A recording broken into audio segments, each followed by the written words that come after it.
am I ever glad you're here, Mrs. Wheeler. Vivian. Sorry, but I get nervous. I cannot think. What do you have to be nervous about?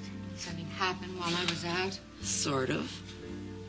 What does sort of mean? Mr. Wheeler came in and wondered where you were. And what did you say? Well, if this were Bay City, I could have rattled off 6 or 7 names without even thinking. But this isn't Bay City. Right. And as this is Houston and I don't know too many people here, it's hard for me to remember the names right off the top of my head. What did you tell Mr. Wheeler? I told him you were at Rena Dekker's. Oh, it's the first name that popped into my head. It's an hour and a half's drive to the Dekkers. That far? Yes, that far. Couldn't you have come up with something better? I guess I kind of got out of practice since you moved down here to Houston. Now I'll have to think of some way to explain this to Rena. Well, you might say it's a surprise party. I told Mr. Wheeler it might be a surprise, and then he thought it might have something to do with his birthday coming up. How did your meeting go with whomever you went to meet with? Oh, Vivian. You have no idea.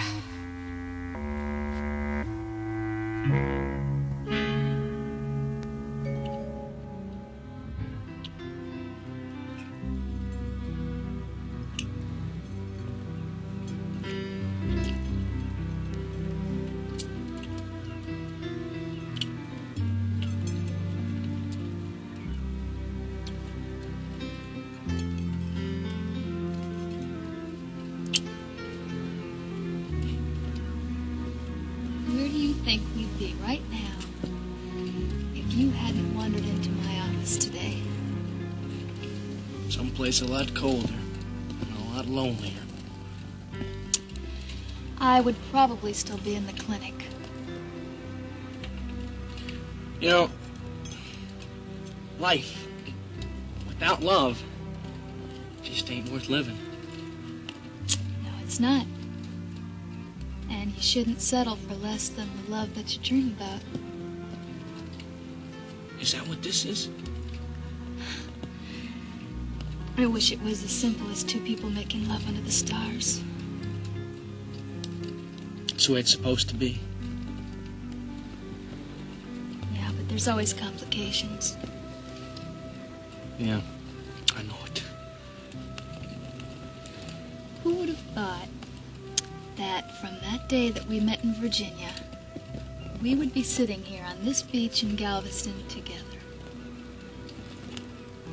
Yeah. You were so sarcastic and so self-centered and so handsome. And you were very bossy, very cold, very self-righteous, and probably the prettiest girl that I'd ever seen.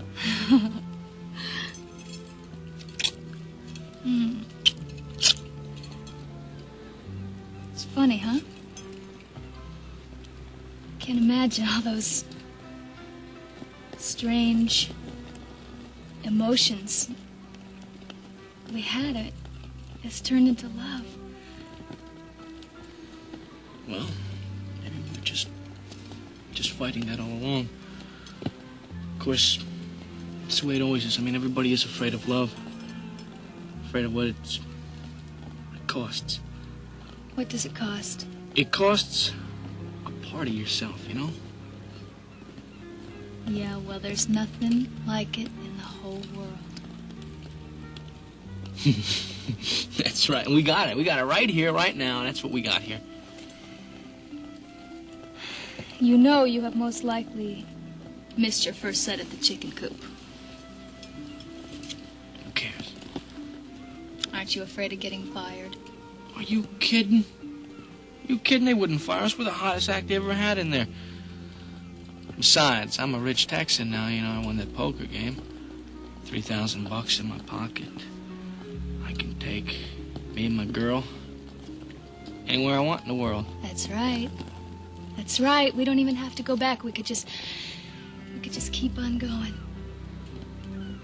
Mm-hmm. Except you gotta get yourself back to the clinic. And you have a job with Elena.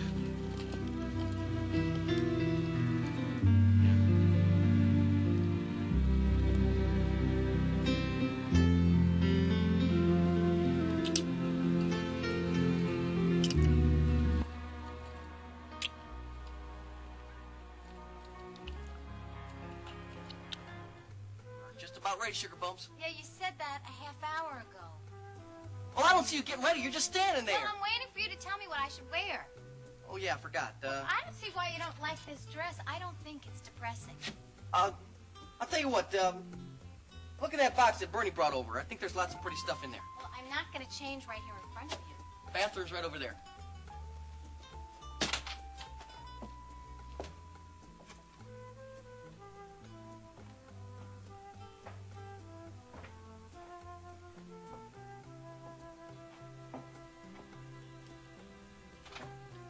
You are real cute, Billy Joe. Hey, is the Yellow Rose of Texas ready to get a picture took? Real funny, Billy Joe.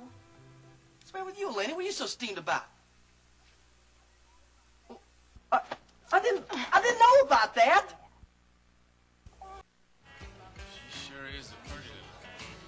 You found yourself a job yet? I'm trying to get her hired down at the beauty parlor, but it'll be a while before they can take her on. Well, maybe I could find something for you. Short hours, good pay. Bernie? Hey, Nita. Yeah. Evening. Have you seen Billy Joe? We had this fight this morning, and I just need to talk to him. Did you try over the Top of the World Club? Yeah. Billy Joe was in here. He said he was going over to the trailer with what's-her-name. What do you mean, what's her name? Bernie, where's Billy Joe? Where is my husband? Well, What's wrong? Everything, Vivian. Everything. Can you be a little more specific? Do you know what it's like to have a son? No, ma'am. Well, you should thank your lucky stars you're not a mother. You're talking about Dennis. Yes, Dennis.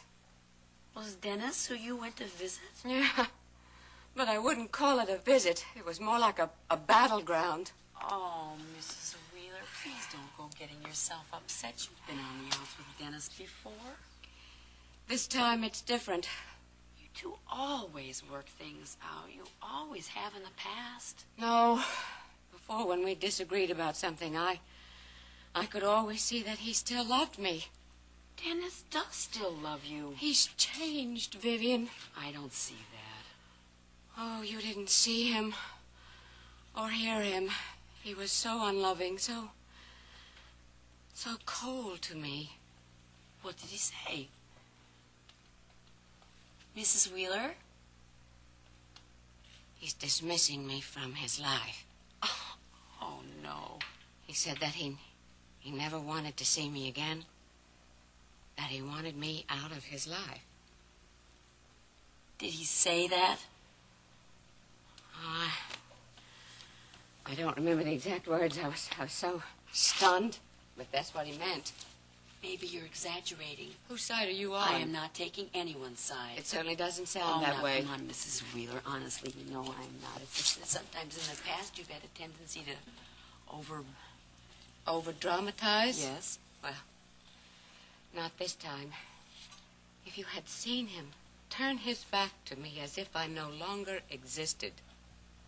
What were you arguing about? Elliot. Mr. Carrington? Dennis insists on seeing Elliot in the hospital. What's wrong with that? What's wrong? How can you even ask that? After Elliot tried to murder my husband?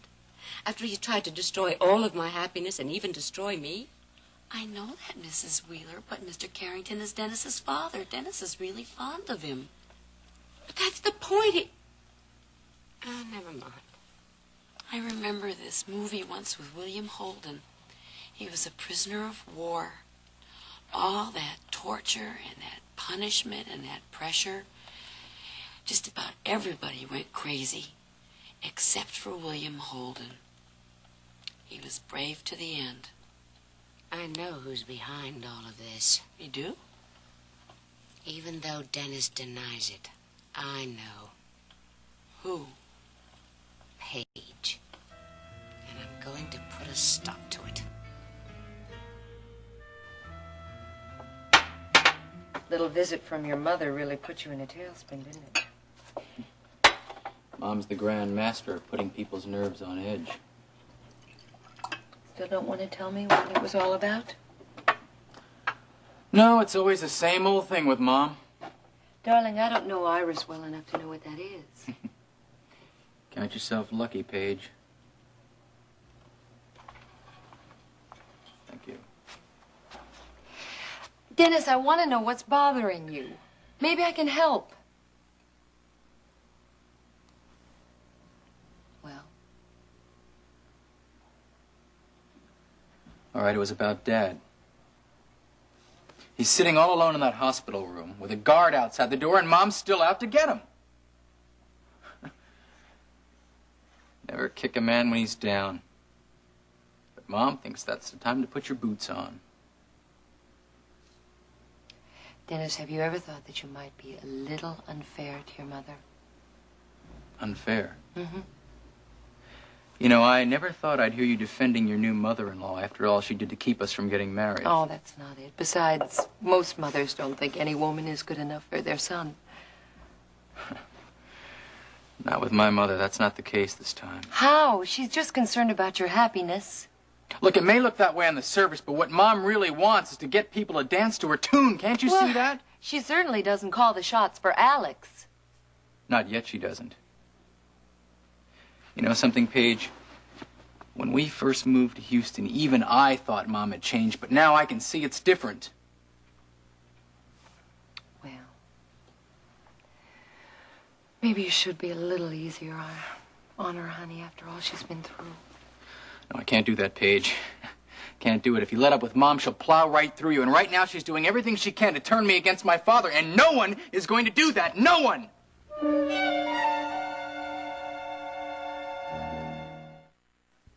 I tell you, Nita, I don't know where your old man is. If I'm lying, I'm dying. Besides, I got better things to do than to keep up with Billy Joe. Well, I got to keep up with him 7 days out of every week. I know. Look, if I could tell you anything more, I would. You know me. I'm always willing to give a helping hand if I can. Well, if that's so, then you won't mind taking me to the trailer so I can look. Oh, now have some sense, honey. We can't go turning Houston upside down looking for him. He's out making a buck is all so he can take care of you and Billy Joe Jr. there. If that is all he's doing at the trailer, then he won't mind if we go and we look. No, ma'am. It won't be any big problem, will it? No, it won't. Now, hold on. I don't even know if he's in there, and neither does Bobby Sue. Ain't that right? Maybe I didn't hear him right. Look, if you don't take me to the trailer right now, I will get Maggie and she will go with me. Okay.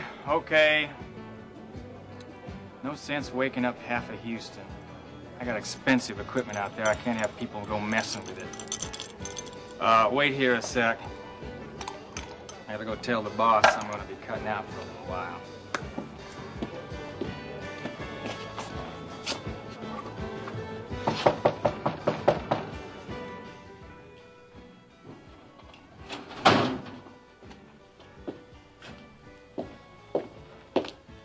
Who is it? It's me. I gotta leave for a little bit, maybe about an hour or so. What for? Well, you remember I was telling you how Billy Joe Wright was gonna give that Elena DEKKER a talent test tonight? Yeah, I remember. Well, I let him use some equipment. Oh, just a camera and some lights and stuff so that he can do the test real good. Bernie, you know that is very expensive equipment. Yeah, I know. So you know how to use the stuff? Well, that's what I figured, see, that I'd just go down there and check and make sure. Bernie, one of these days you're going to stick your neck out and you're going to get it chopped off.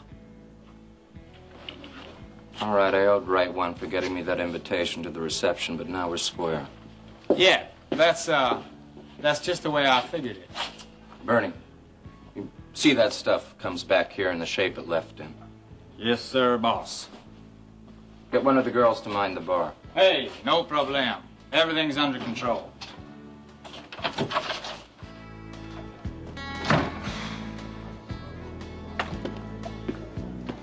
Okay, we're all set. But I'll tell you, Nina, I just don't understand what you're so all-fired worried about. If a man's got a scratch to make a living, you can't go dog-tailing him all the time. You're gonna cramp his style. Look, I know Billy Joe's style.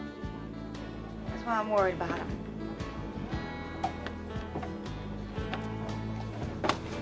Okay, let's get it over with. Why do you think Paige is behind Dennis wanting to see his father? It's quite evident from what I know of her. I can spot Paige's type a mile away.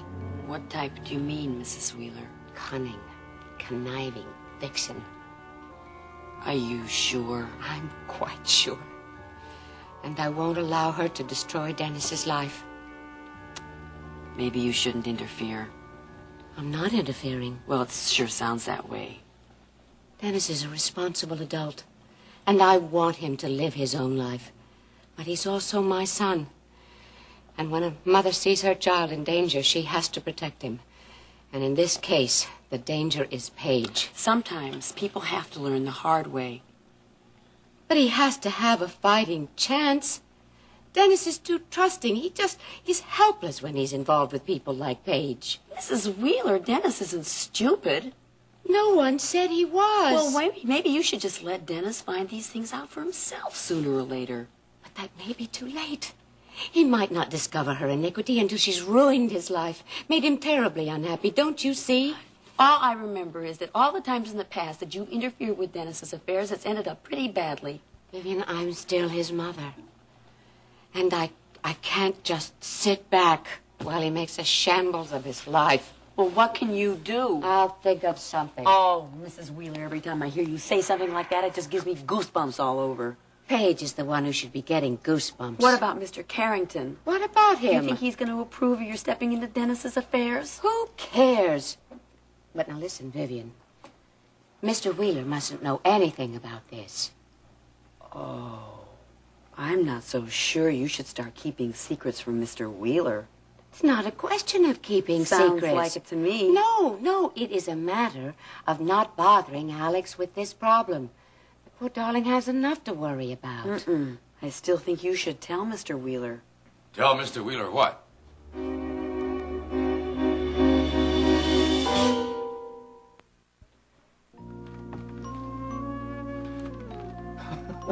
Now, where'd you find this stuff? In the costume box you gave me. What did you think? Now, hold on there, sugar. I didn't ask for none of this stuff. Oh? I asked Bernie to get something pretty for you to wear. Don't go pulling that innocent stuff with me, Billy. Honest, sugar. I should have known I couldn't trust you. It wasn't me. I knew that something was up. Come on, I mean this. I didn't have nothing to do with this stuff. Oh, tell me another one, It's Billy. Bernie, man. He figured out the wrong... He's got a one-track mind. Just like yours. No, man, he figures everybody's like him. Well, I think he figured right, Billy Joe. Now, just hold on there, Lena, will you? Now, I've always been straight with you about being your personal manager, now, ain't I? Huh? I should have known that something like this was going to happen today. First, Jeb goes off with Courtney. Come on, don't blow this chance, Elena. I mean, your career's just beginning. What career are you talking about, Billy Joe? I mean, for me to be a personal manager. Oh, I didn't know they had personal managers in the porno business.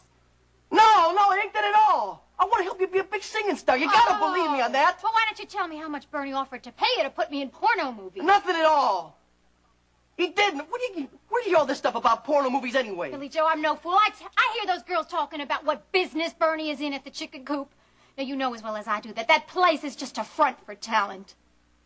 Well, you can tell your Mr. Porno King that I am not interested. You listen to me, Elena. Are you listening? Yes.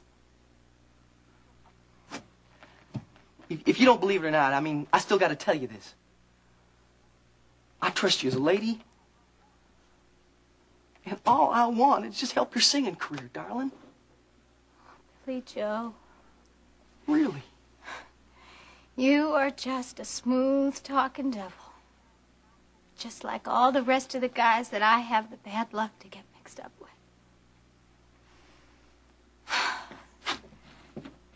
Why is everybody always taking advantage of me? No, Elena, no. Look, I know this is truly a misunderstanding, darling. It really is. But I know we can work things out. I know we can. And I want to see to it you're going to be the biggest star in them country western charts. Really, Lena.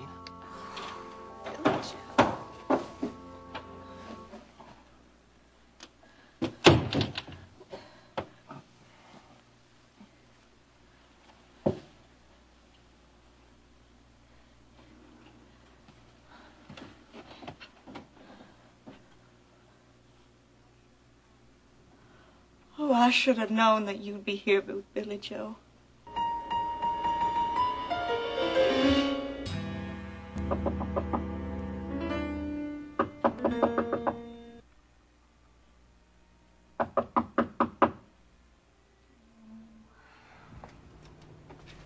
I hate waking her up so late.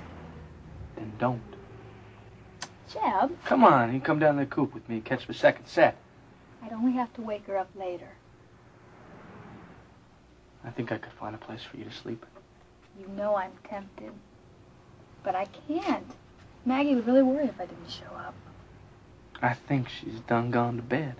And besides that, I would love some time to reflect upon this beautiful day. Well, it's going to be more than one day for you to reflect upon. I don't even want it to end. That's why I'd like to go upstairs and think about it. Well, don't think about it too much. I don't want you to get scared again. I won't. Not again. I love you, Jeb. Boy, do I love you.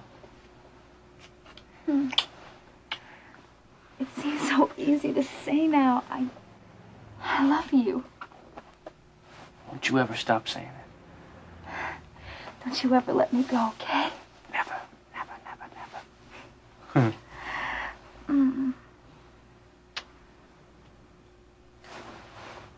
Uh-oh. Oh. Caught. Yeah. Oh, no. Maggie. Maggie, I'm sorry for waking you up so... don't give it a thought, honey. This is your home at any hour. All right, I'm sorry. Hiya, Maggie. Jeb, how are you? Fine, fine. Just fine. Did, you get everything straightened out with Elena? With Elena.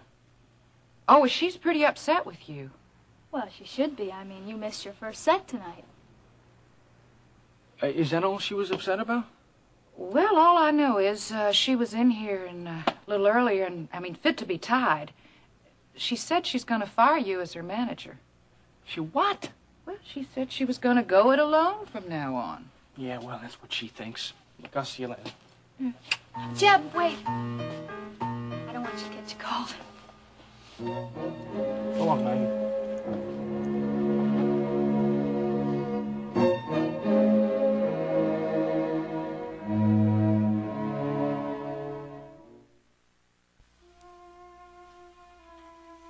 Oh, Lord, Nita. What are you doing here? Well, I was about to ask you the same question. But I guess I don't have to. Nita, this ain't what it looks like. Oh, no? And I don't want you to jump to any conclusions either. Oh, I think it's pretty clear to everybody here. Nita, honest, I didn't know anything I don't want to hear any lies from you, little girl. I'm sure Billy Joe will think of plenty. Billy Joe, I don't want her thinking Elena, go outside. I gotta talk to Nita alone. It suits me fine.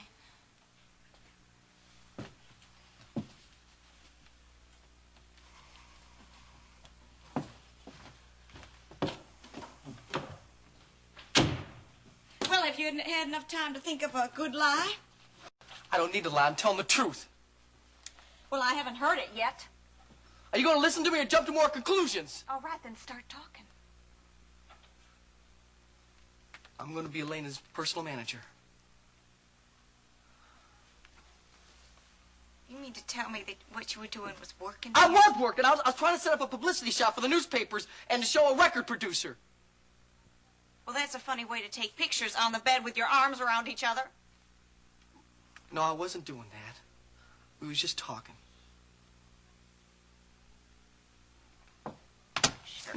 Nita, you promised you'd listen to me. I have heard enough. I wasn't doing anything wrong. Do you think these costumes will look nice in the entertainment section of the newspaper, huh? That was none of my doing. Bernie got that. You and Bernie are partners? No, I just asked him to help me with the costumes, and he misunderstood. He got me the wrong kind. This is all it's just all a terrible misunderstanding. All I'm trying to do is make you proud of me. That's all. Oh, no, Billy, just don't. I'm just trying to explain to you what I'm doing here. Don't give me any more of your excuses. They're always the same one. It's your love for me and for the baby. And you think then everything's just going to be fine. You already got your mind made up, so you ain't going to believe me no matter what I tell you, are you? Believe you? Billy Joe, I'm trying to believe you. Even when my mind tells me, no, don't, I say to myself, I have to. I have to believe him. I have to give him another chance. All I'm asking is for you to listen to the truth. Don't ask me for anything, because I can't give it to you, not anymore. Hey, we got to talk this out. No, you let go of me. I'm not going to let you You go let like this. go No. of me.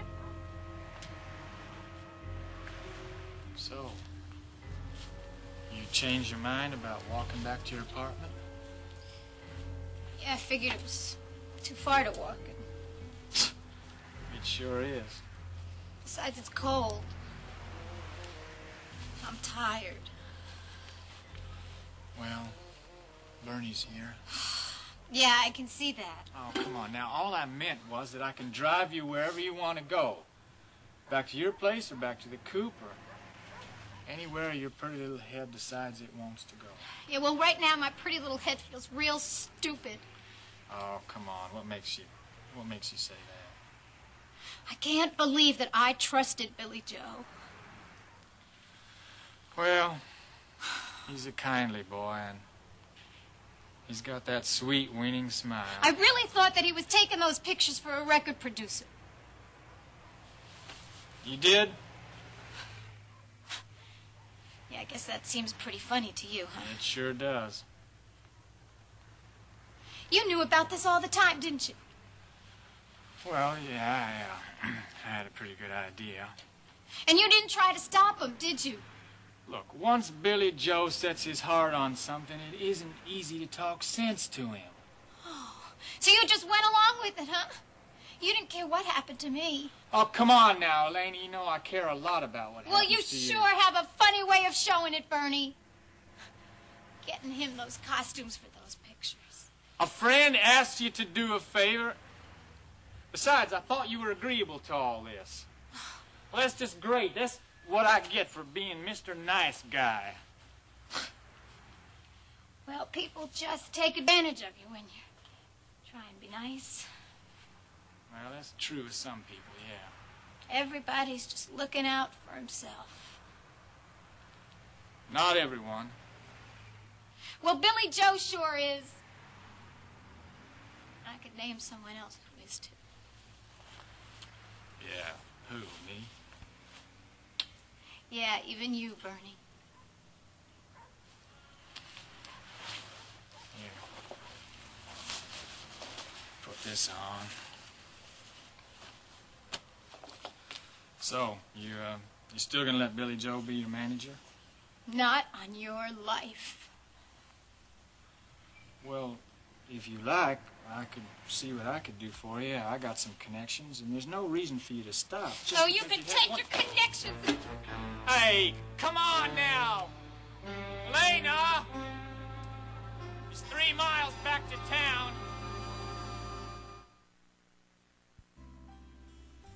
Paige, sometimes I feel so caught up with my family and so hemmed in I can't even move. Maybe it'd just be better if I started all over again and got away from everything and everyone. Everything? Oh, not you, Paige. But everything that closes in on me and makes me feel trapped. Moving away from your problems isn't the answer, Dennis. What else is there? Well, maybe you're unsatisfied with your work. No, I really enjoy running Western Now, Auto. you have been talking about reaching more people. You can't do that from the gallery. Maybe I can't. That's why Houston is such a great place to live, Dennis. I mean, it's big and it's still growing, and you could reach a lot of people if you had the right job. But if we stay here, we're still going to be under Alex Wheeler's shadow. Look, I want to get away from him and Mom, and maybe moving away would be just the thing to do it. No. Families are important, Dennis. If you turn your back on them now, you may regret it later. Well, it sure seems strange coming from you. Why? Well, you're not that close to your family. You never see Justin or Courtney, and they live right here in town. It's true. I don't know. Courtney's always so busy at that clinic of hers, and just, well, we never did get along. What about Barrett? Barry and I are very close. But ever since Dad's suicide, I don't know. I find it really difficult to go out to the ranch, because so many bad memories. Is that why you didn't go to your father's funeral? Part of the reason. But you're different, Dennis. You are close to your family. Not that close. But you will be again. Sometimes I wonder. No, you will be. You seem pretty sure of that. Because I'm going to make it my business to see that you are. It's going to be one of my wifely duties to bring us all back together again.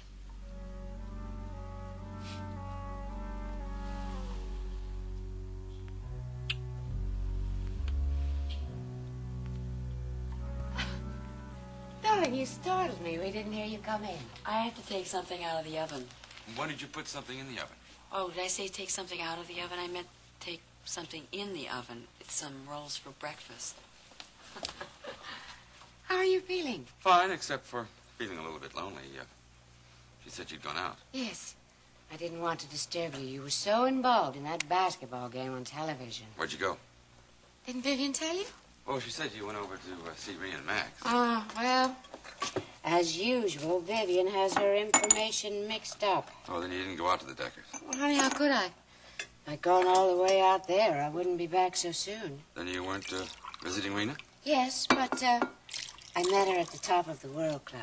Oh, I see. Here you go.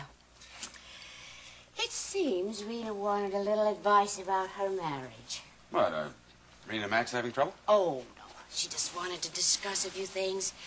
Being newly married. Girl talk, you understand. Well, I suppose so. I just hate having you running off, so late at night. Couldn't it have waited until tomorrow? It could have, but you know Rena. She gets so impatient when she has something on her mind. Did it go well? What go well? You talked. Oh, sure, we straightened things out. Well, what was Rena doing out at this late hour? Well, she'd been shopping earlier, getting some clothes more suitable, for ranch life. She was getting ready to go home when she decided she wanted to see me. It's funny, I don't remember hearing the phone ring. Oh, it didn't. I called Dennis at the club, and Rena overheard him talking to me. Oh, well, that explains it. I'm sorry I worried you. I'll try not to rush out any more without saying something. Good. How was Dennis? Not very well, I'm afraid. I'm sorry about that. He's unhappy about not being allowed to see Elliot. Well, I suppose that's understandable. Now he's asked Stryker to make arrangements for the visit. I don't think that'll do any harm. Do you? No. You're probably right.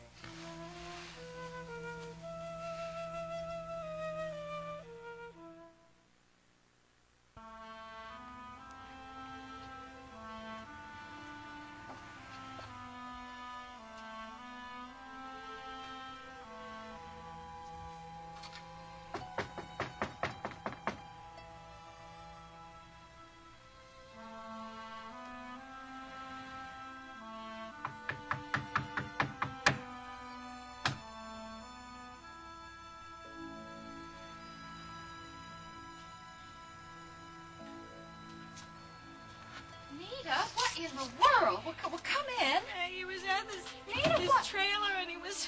Oh, sweetheart. Oh, honey, what is it? What's the matter? Tell me what happened. Who the hell are you? The man with the gun. just put the gun away, because I'm not here to rob you. Then what do you want? I'm looking for Bernie. How do I know that he wants to see you? He wants to see me, believe. Actually, I'm looking for Elena Dekker. You know her? Seems like an awful lot of people are trying to avoid you. Yeah, well, it's, Well, you don't see them here, do you? So why don't you just leave while you can? Look, I gotta talk to her. I'm her manager. That's not the way I hear it. Yeah, well, look, I don't care what you hear, pal. My name is Hampton. It's Jeb Hampton. You can ask anybody you want in this Okay, place. you're Jeb Hampton. What's not okay is the number that you just did on my door. Now you say you're looking for Elena? That's fine, too. I'll pass the word along. And I'll speak to Bernie about sending you a bill for the door.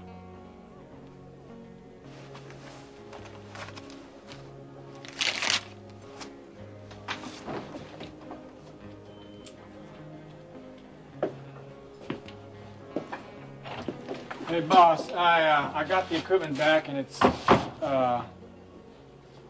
all in good shape. What caused that? Just fix it, fast. And I never want to see that Jeb Hampton character in the coupe again.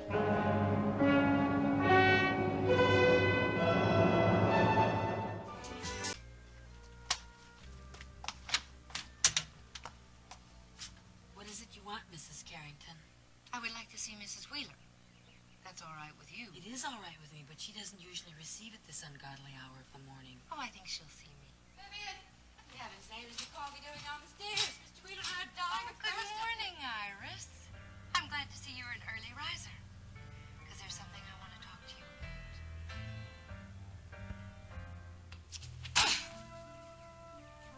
Publicity photos.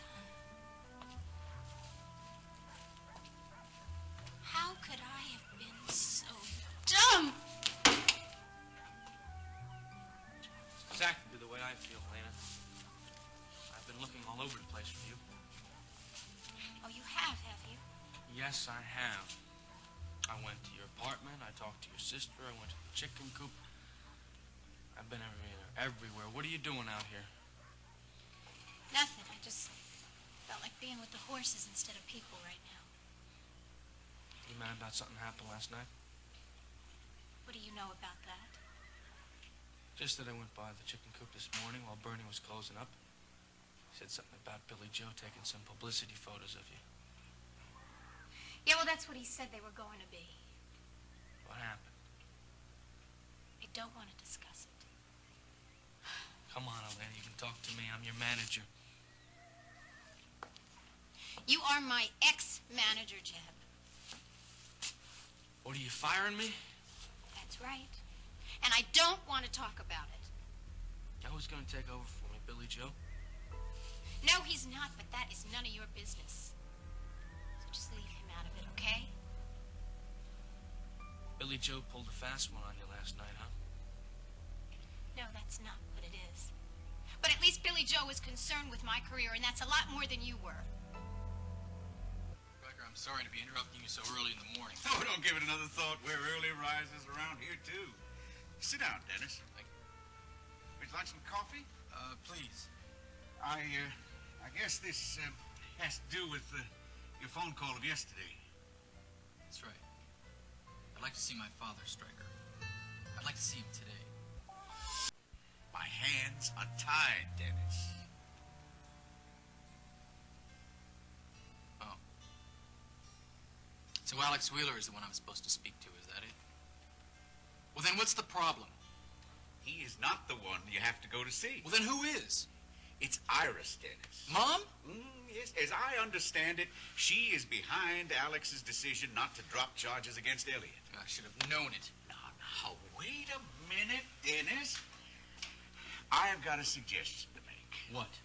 It's an obvious one, but suppose you went to see her. Stryker, there would be no point in that. Why do you say that? Because I've already seen her. But when? Last night. But not about visiting Elliot in the hospital. No. She came to me to try and talk me into having nothing more to do with him. Did you, tell Oh, I let her know in no uncertain terms, but she still doesn't care. Suppose you went to see her again. Wouldn't work, Stryker. She's so wrapped up with her own feelings, she doesn't care about anybody else's. Son, don't you think you're being a little harsh? No, I don't, Stryker.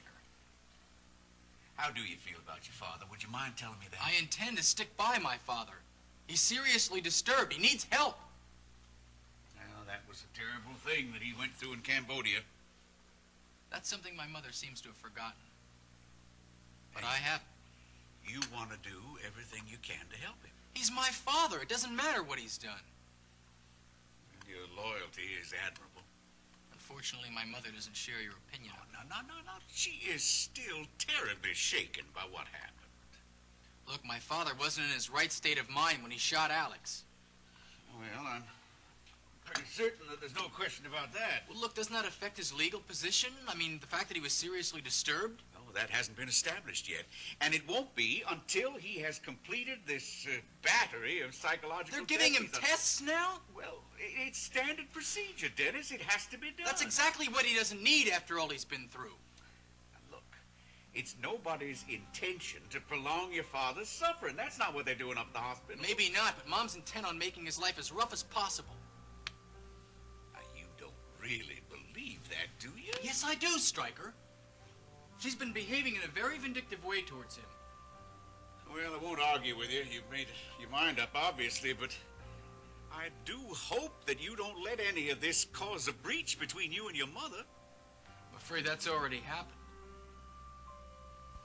What do you want this ungodly hour? I told Mrs. Carrington you don't receive it this ungodly hour. Thank you, Vivian. Now, if you will just take the coffee up to Mr. Wheeler and tell him I'll be there shortly. Yes, ma'am. Very shortly. Thank you.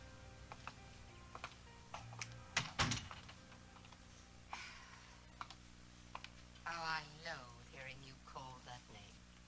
Pardon? Mrs. Carrington.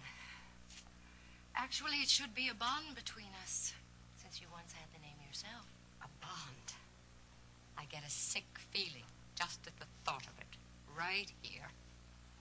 And the fact that you got the name by marrying my son adds insult to injury. I'm not here to trade insults with you, Iris. Well, why are you here? To gloat? No. Not that either, although you might think I have good reason to. You've succeeded in creating a rift between Dennis and me, haven't you? No. You did that without any help from me last night. Never mind last night. I know what you're up to. Do you? And what is that? You're doing everything in your power to separate me from my son. And you obviously won't be happy until you have him completely in your clutches. I have news for you, Iris. He already is in my clutches, and he's very happy to be there. Yes. Maybe he is, until he sees through you, which shouldn't take too long. And once he realizes how scheming and manipulative you That's are... very amusing coming from you, Iris. I didn't ask you to sit down. Oh, you really are something, aren't you? What is that supposed to Don't mean? you think your darling son ever saw through you? Just say what's on your mind and leave, will you? All right. Very well, I'll get right to the point then. You and I are made out of the same cloth. What? Yes, and it's time you realized that. If I thought for 1 minute that I was anything like you... Listen, Iris, there is no reason why we shouldn't get along. Are you suggesting that we become friends? After a fashion, yes. Not on your life. All right, then allies. But before that can happen, there's a misunderstanding that has to be cleared up. And what is that, pray tell? My belief that you want to come between me and my son? Exactly.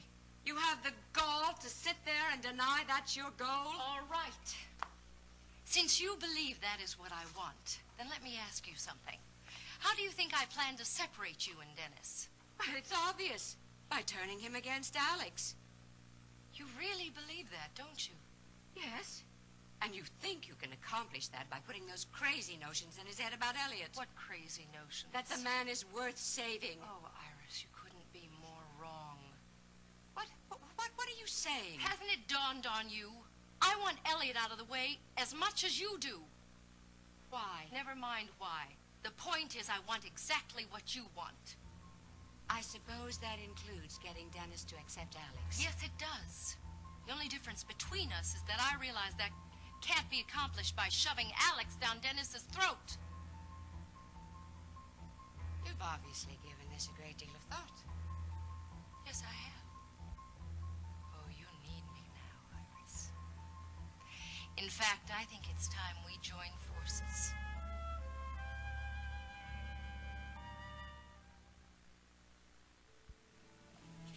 Well, what can I get you for breakfast? Oh, I'm not hungry. Well, now, you have got to eat. You got to keep your strength up. Think about that baby. Oh, you don't have to worry about that. This baby I'm carrying is the most important thing in the world to me. Then you can eat something. Later.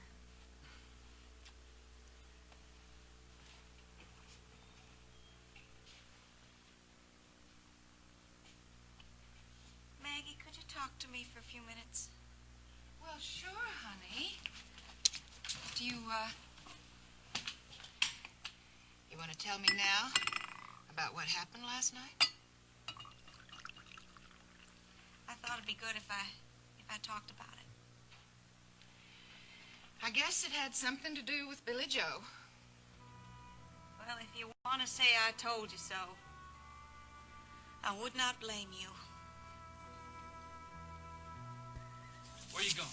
If you won't leave, I will. You're not going anywhere. You're going to sit down here and you're going to talk to me, all right?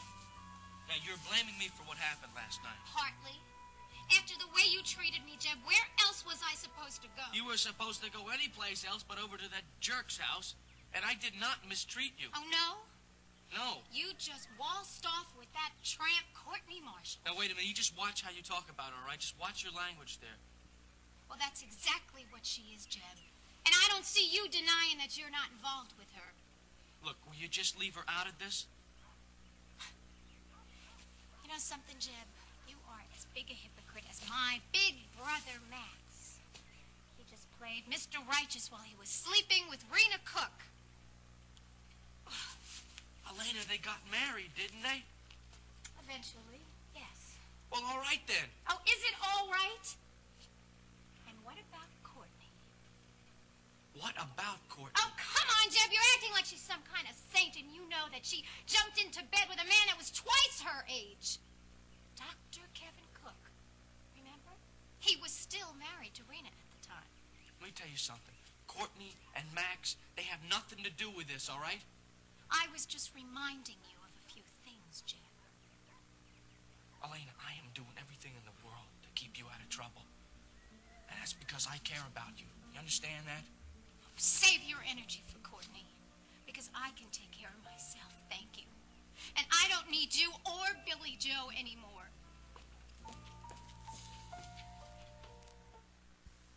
You must be a fool to think I would ever join forces with the likes of you. Iris, we have a great deal in common. Like I said before, we're a lot alike. I actually think you believe that. I wouldn't be here if I didn't. In what way are we alike? Well, if you want something, you don't let anything stand in your way. You go after it until you get it, right? I'm the same way. You're referring to how you got Dennis away from your sister. Dawn wasn't right for him, Iris. And you are? Yes, because he needs someone strong behind him. Aren't you confusing ruthlessness with strength? Oh, come now. Let's not quibble over words, shall we? The point is, you've met your match. Oh, have I? Yes, you have. And you know the old saying, if you can't lick 'em, join 'em. I would rather lose everything I have and join up with you. Including Dennis. Because there's always that possibility. Is that a threat? Oh, heavens no, Iris. Just making an observation. I'm very realistic. I thought you were too. The fact is, you could lose Dennis. And you know that as well as I do. Out. Pardon? I want you out of my house this instant. Very well. That's what you want. second thought, maybe I should talk to Alex about this matter since I'm already here. You leave Alex out of this. I want to.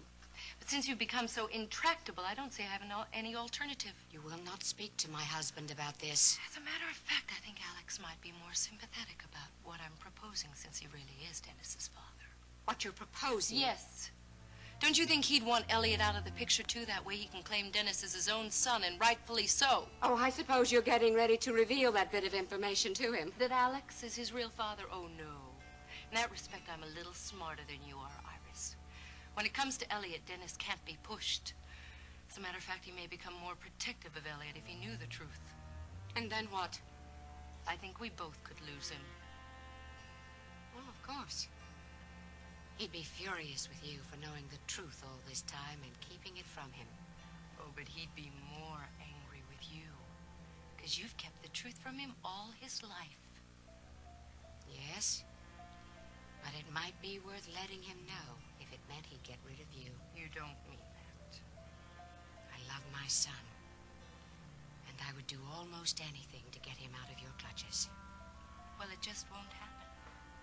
And you could very easily lose Dennis if you're not careful.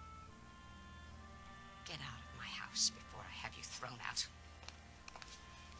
Yes, actually, it is time I was leaving. I have a lot of things to do today.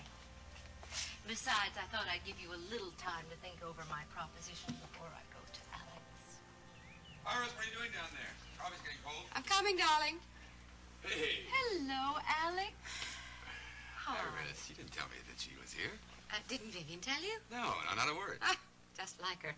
Well, I just stopped by to see if you two could have dinner with us sometime soon. I'd like nothing better. Good. I think it's time that I really got to know my in-laws. Well, we'd like to know you better, too, wouldn't we? Yes. Great. Well, then I'll leave it up to Iris to set a date, all right? All right. Hope to see you soon. All right, goodbye. Goodbye. Nice to see you.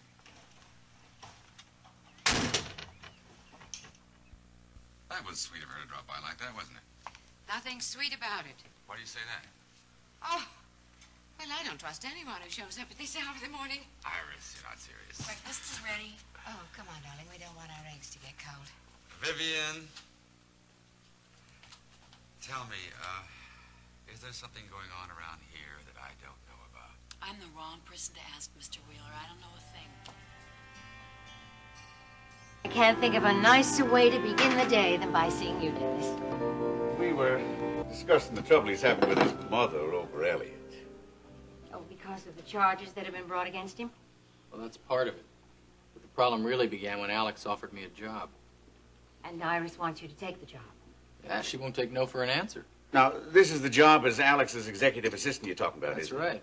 But I thought that was the post that Ryan Connor holds at present. It was, but apparently he's leaving and relocating. Well, that's quite a position for a young man your age. Yes, I agree with Stryker. But the job doesn't interest you? Look, don't get me wrong, Vicky. It's got nothing to do with Alex. It's just that I want something different. Well, different how? Look, this might sound kind of corny, but I want to be involved with people's lives. But you are involved with people running West North. No, that's not what I'm talking about. I want to make an effect on their lives. I want a job that makes a difference in the world. I'm afraid I don't understand. I think I do, Stryker. Well, now, look, you are established in the art world, Dennis. You got experience. It's not the kind of thing you want to toss aside without giving it a great deal of thought. I know that. Now, look, you're a young man. You got a lot of time to decide what to do. You just mustn't jump headlong into something. Look, it's not as if I'm making plans to change my whole life tomorrow.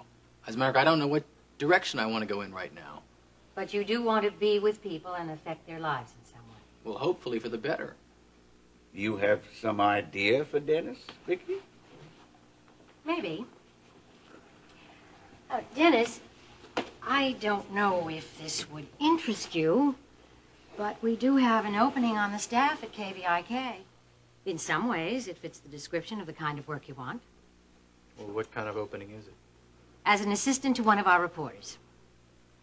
Well, that sounds interesting, although I haven't had any experience along those lines. Well, you got to start somewhere, son.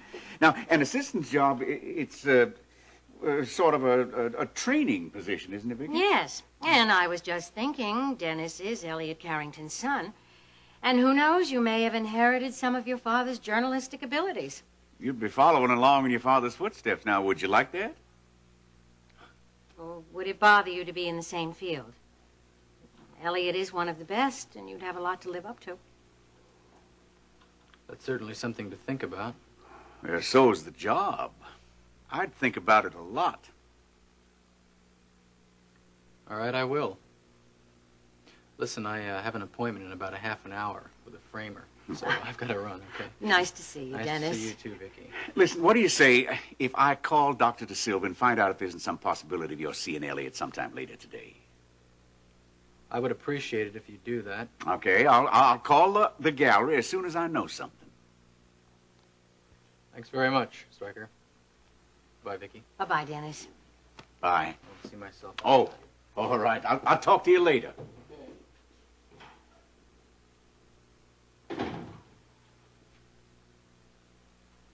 What are you thinking, Stryker? What a nice young man he is. I couldn't agree more. But I'm a little worried about Dennis seeing Elliot. Why? Because Iris won't like it? Oh, she won't, but we can deal with that. Well, then what is it? Well, I was thinking perhaps I should see Elliot before Dennis does. Well, you remember what he was like the last time we saw him right after they brought him into the hospital? Yeah, he was pretty weird, wasn't he? I don't want Dennis to see his father like that.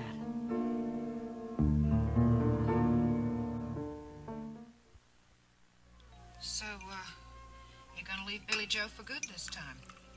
Just on account of what happened last night? You sound like you're sticking up for him. Me sticking up for Billy Joe, right? Never. Only, you've had plenty of reasons to leave him before last night. Last night was the last straw, Maggie.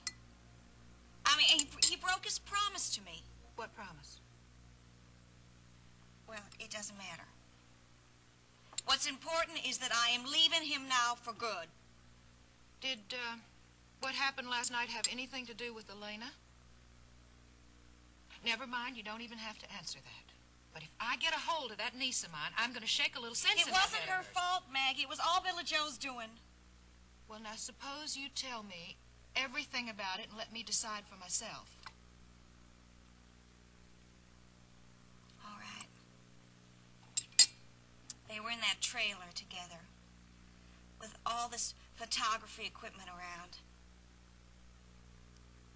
And these skimpy costumes, G-strings and the like. Did Elena have on one of those skimpy costumes? No, but it was obvious that he was trying to get her to pose in them. Oh, my Lord, what is happening to that child? She's being conned by Billy Joe. That is what's happening. But Maggie, don't blame her.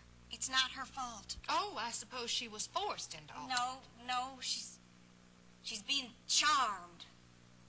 Just like I was. But never again.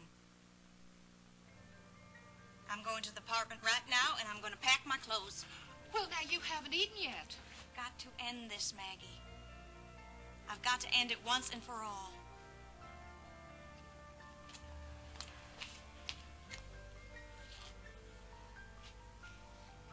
I just hope I don't run into Billy Joe. It's good to see you, Vicky. It's good to see you, Elliot. Are you here on official business? No. As a friend. Oh, that's good. I have no idea when I'll be able to return to work. Now, I don't want you to think about that now. You just concentrate on getting well. That's the important thing. When you're ready to come back to work, your job at KVIK will be waiting for you. You're a very kind, generous person, Vicky. No, just a good businesswoman. You're a wonderful reporter, and I don't want to lose you. Well, I'm afraid I'm not much good to anyone now. You will be, soon.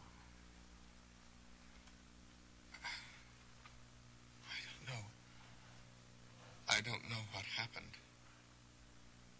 I remember that I was in a helicopter, and it crashed, but... Well, that was in Cambodia. That's how I was taken prisoner last year in a helicopter. Yes, I know. I guess I was lucky to have escaped with my life. You certainly were. Maybe I wasn't lucky. Maybe it would have been better if I'd been killed. Elliot, why do you say that? Because of some vague feeling I have that something terrible has happened.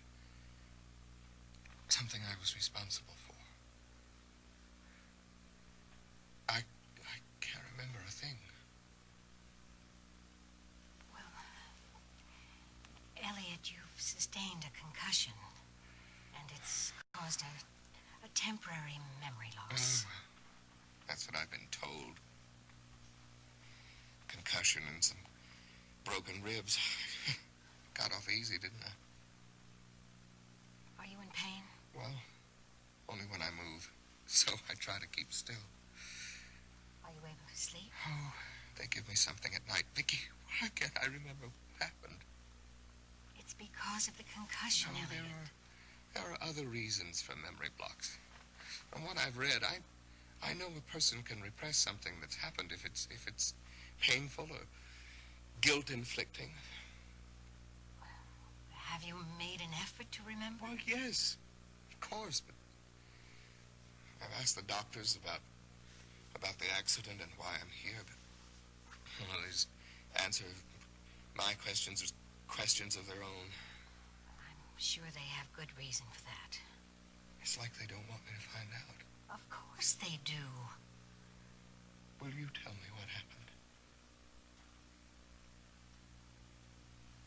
I can't. Because they told you not to? Elliot, we have to assume that they know best how to treat your condition. Be patient. Everything will come back to you. Well, I'll try. Vicky, is Iris angry with me?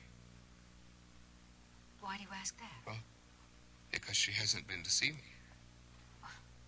The doctors haven't allowed you to have visitors. They want you to rest. Well, you were able to see me. I have pull.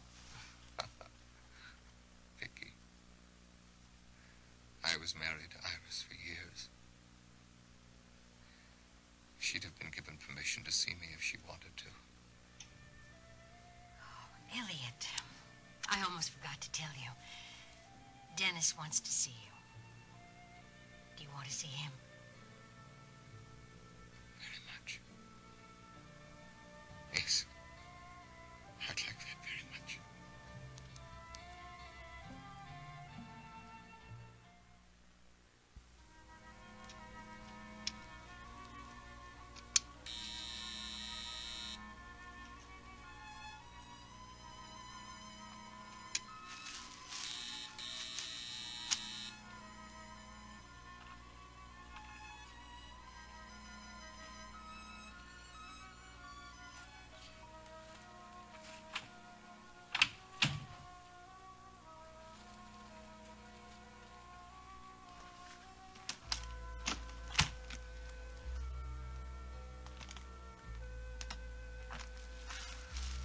These old roses are for you, sugar.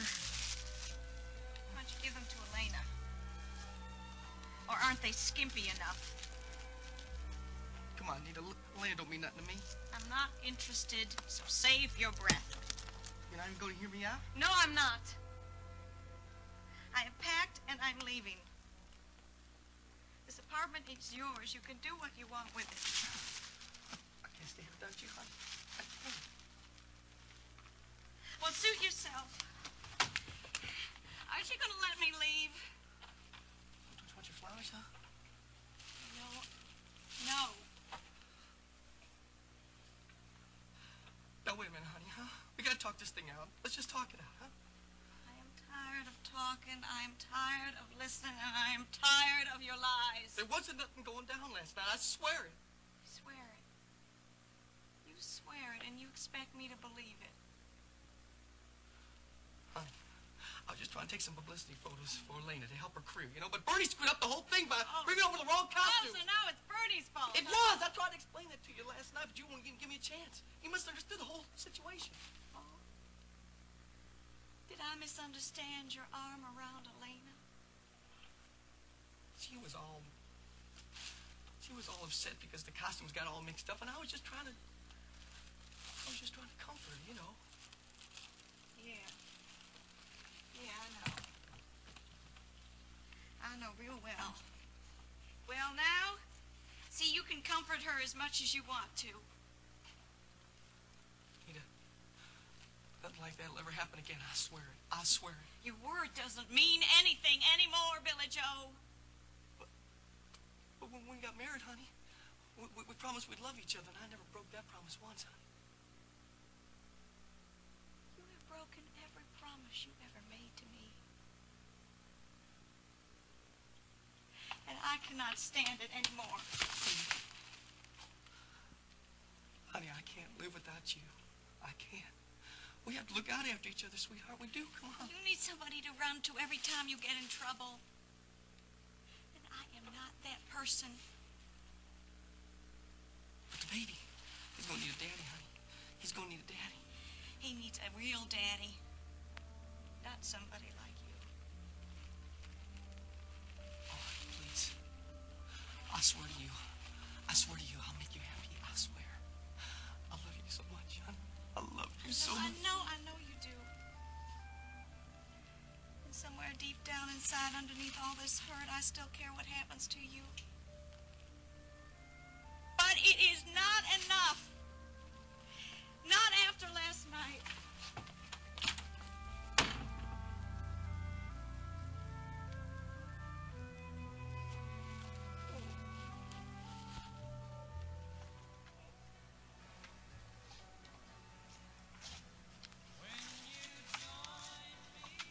Jeff, what are you doing here in the middle of the afternoon? Oh, hi, Maggie.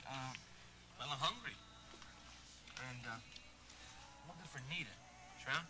Oh, well, she's lying down. She's kind of tired. She's not sick or anything, is she? She's just tired from all that commotion last night. You know the whole story? Well, I think what happened was Billy Joe wanted to take some pictures of Elena in some real skimpy costumes, and he said they were publicity photos. I just can't figure out how Elena could be so stupid. She's very young and impressionable, Jeb, and she is very hurt and angry about you going off with Courtney Marshall. But Maggie, she knew exactly how I felt about Courtney. I never kept that a secret from her. Well, now, knowing about something and accepting it are two entirely different things, Jeb. I know, but I care about her. I care about her a lot, and you know that. It's like she's my sister or something like that. Now I'm not even going to be able to help her. I think maybe it's just about time that you started worrying about yourself a little more and less about Elena. I mean, there's only so much one person can do, and you've already done your share. Elena's just going to have to face up to the fact that it's time you looked after yourself. Yeah, but I don't think she understands that, and I don't think that I could explain it to her, even if she'd let me.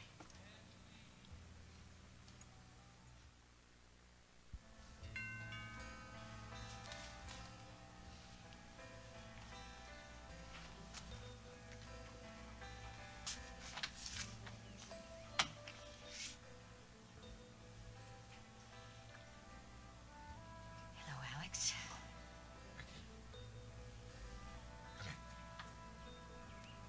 Thank you. I thought you'd probably already left for work. Why? Would you have put off coming by? Of course not, But what? I still can't believe I'm seeing you. Well, believe it. You know, that night when you called to say that you were still alive, I can't tell you how I felt. It took the longest time to make it real, but now... But now? What? Oh, Alex, it's so wonderful to see you again. It's good to see you, too. I Guess we're finally where we belong, aren't we? Yes.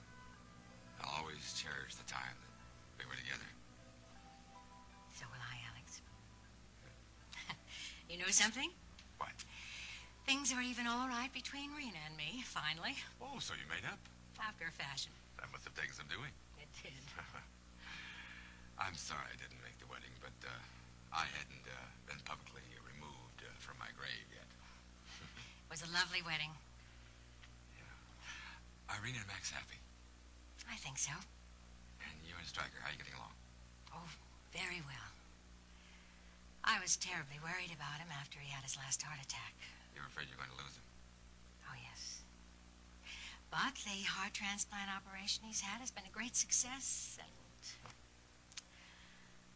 Oh, Alex, things do seem to have worked out for all of us. Well, we've all been put to the test, but we seem to have come through all right. Let's hope so.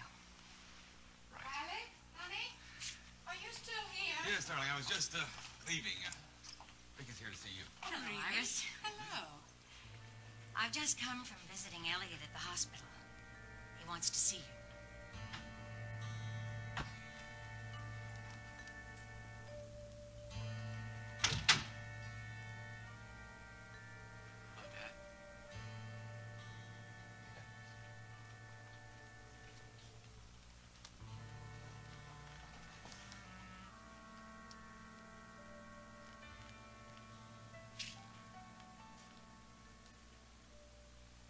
Feeling? Like I returned from the dead. Most of the time I feel so drowsy I can hardly keep my eyes open. All that medication they're giving you, huh? Mm. Sit down.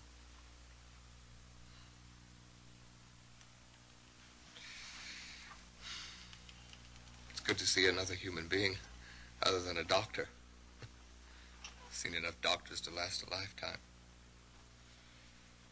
You don't like them, huh? Oh, terrible company. Ask them a question and they just grunt. Maybe you ask them the wrong questions. Have they told you how long I'll be here?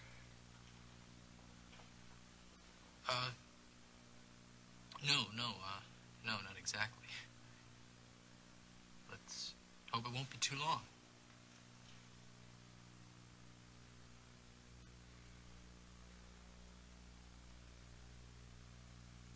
I don't remember anything that's happened. Dad, I don't think you should even try. When you get amnesia in the movies, it means you've done something wrong. Then you get hit on the head and everything you did comes back. They're no fun. Hospitals. Are No. No, they're not. You remember that time you took me to Bay City to the hospital? For your heart surgery? Yeah. You were only 10 then. But you were terrific to me, Dad. Was I? Yeah, I was scared to death because I didn't know what was going on. Saw all those people in white hovering over me. I was terrified. That's when you insisted on spending the night with me. I was right there in the same room with you. You remember how you got into a fight with that head nurse? She was a battle axe, wasn't she? But you got your way.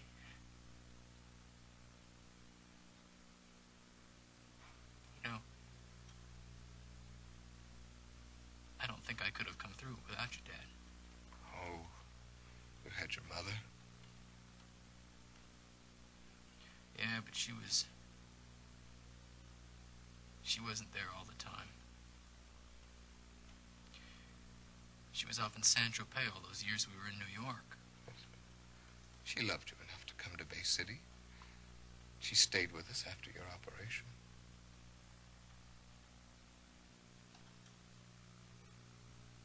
What are you thinking? I was just remembering all the times you took me to the Central Park Zoo. Almost every Sunday. Take me to see the animals. Tell me where they were from, what their habits were, what they ate. Almost anything anyone would ever want to know. Probably more than you wanted to know. Maybe it was boring for you, but I wanted you to have a head start on the other kids in school. No, Dad, you were never boring. You remember how you used to help me with my homework? Why are you so nostalgic all of a sudden?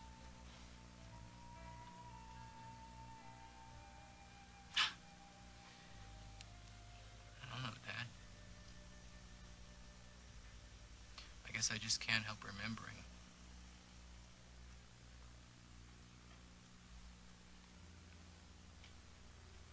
All the wonderful times we had together. What's wrong?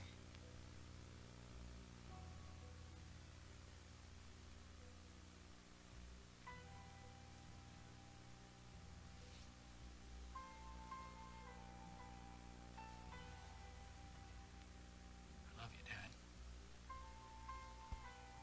No matter what.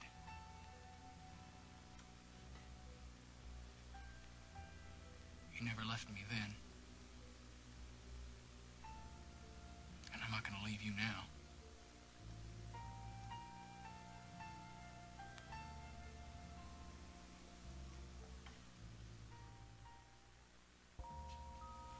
I am appalled that you would go see Elliot in the hospital. Why? He's a colleague of mine. We've worked together, and I'm very fond of him. Fond of him? Twice he tried to kill Alex, and the second time he blew up half of the Houston Yacht Club, and you tell me you're fond of him? The man is dangerous. He's stark, raving mad. Iris, he's ill, and he needs help. He's suffered a great deal. He suffered? What about Alex? Elliot wasn't in his right Look, mind. I don't hear this. I don't understand you. I mean, you loved Alex at one time, and I gather you still do. How could you take Elliot's side when his only purpose was to see Alex dead? I'm not taking Elliot's side. It isn't that simple. Well, it is simple enough to me. I want nothing more to do with Elliot Carrington.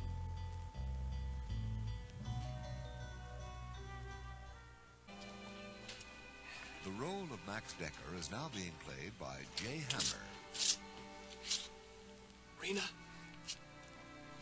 time to rise and shine. Honey. Wake me up when the sun comes out, and then we'll have some coffee together. Yeah, well, the sun is up. You know, maybe if you took these funny little covers off your eyes, you might be able to find it easier to get up in the morning.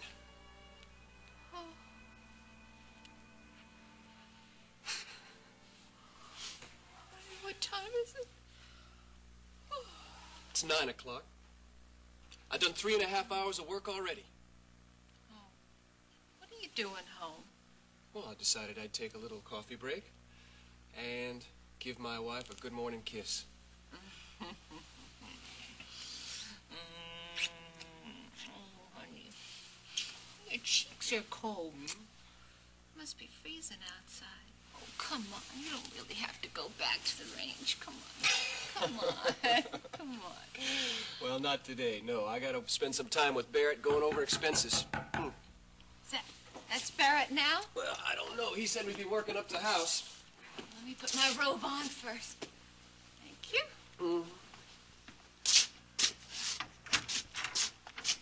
Delivery for Dekker? What do you want? Rena, there's a couple of men here with a mattress. Just a mattress? What did you do with the rest of the things? Still out in the truck. Oh, come in here and put it right there.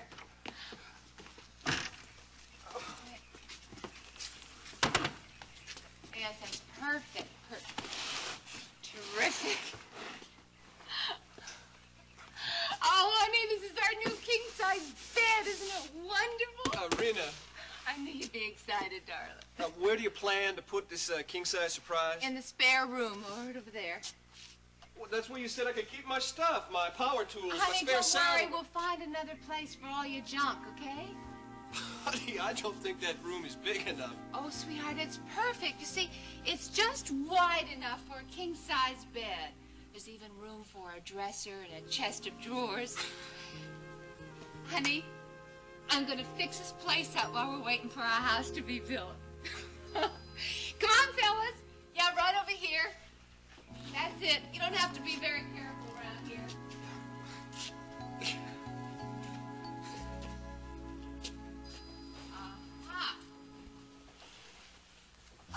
Justin, before I forget, will you add paper towels and butter to the grocery list? Sure. Oh, and will you pick up my jacket at the cleaners? I'm going to need it later on today for that big unveiling. What unveiling? Don't you remember I told you yesterday about the thousands that the people at River Oaks spent on that commissioned sculpture? Sounds real exciting. Why don't you stop off at the cleaners on your way to work? It's not really that far out of your way. Justin, may I take one precious moment of your time to remind you that we agreed to share the work around here and that today is your day off? I'm sorry, Sam. I've already made plans for my day off. What plans?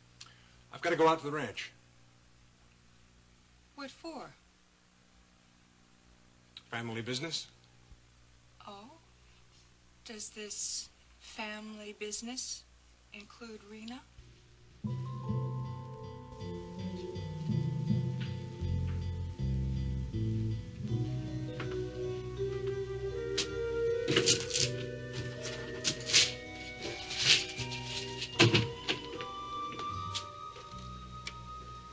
Morning.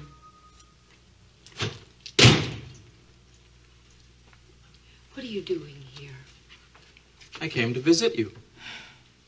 I told you I would call you if I had news. But will you? Yes, I will. Now, will you get out of my chair? Ooh. What's putting you in such a lovely mood? You. Somehow, I don't think that's true. I told you I didn't want anyone seeing you here, Chris. Calm down, Paige. No one saw me. Things didn't go so well with hubby, did they? What happened to that very personal, very confidential matter you were going to discuss with hubby? You're right. It didn't go very well. So your little plan backfired. No, it didn't backfire. It's just going to take a little longer than I thought. That's all.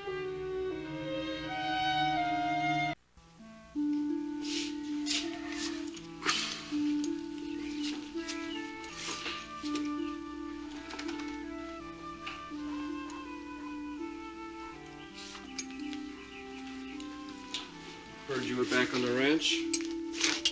Yeah, I figured.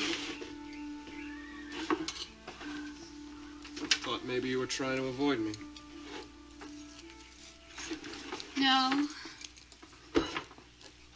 I've been thinking. It's a good thing to do. Yeah, well, not always.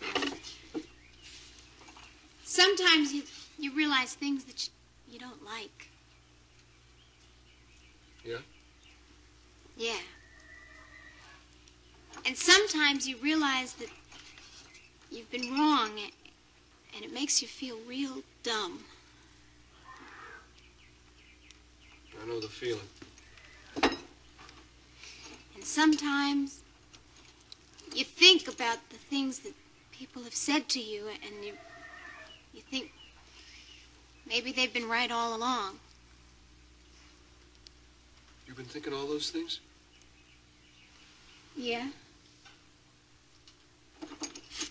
I see.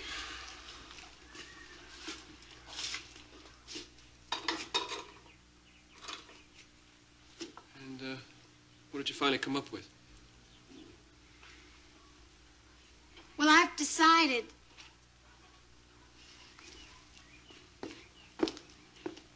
Max, Houston is not the place for me. You were right.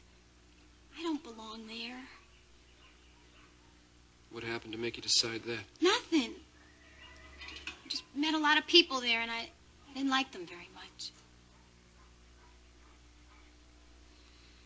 Well, you know what you don't want. Guess that's a start. Yeah, well, I know what I do want, too. Yeah, I'm listening. Well, I want to go back to school if they'll take me. And I'd like to think about maybe even going to college if my grades are good enough. Sounds like a fine idea. And, I'd like to come back here and live on the ranch if you'll take me.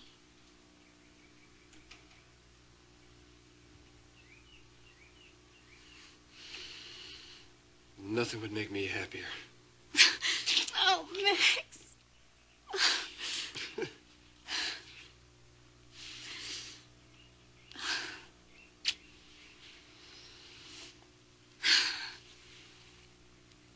That is a relief for me. Seem surprised.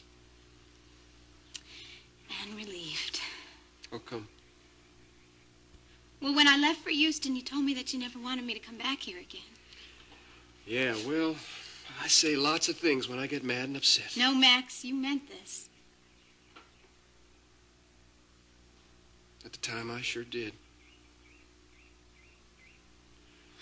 Is that why it's taken you so long to come back and see me before this? Well, yes. I was afraid that you'd have me packing up back to Houston, Max. Well, people can change, can't they?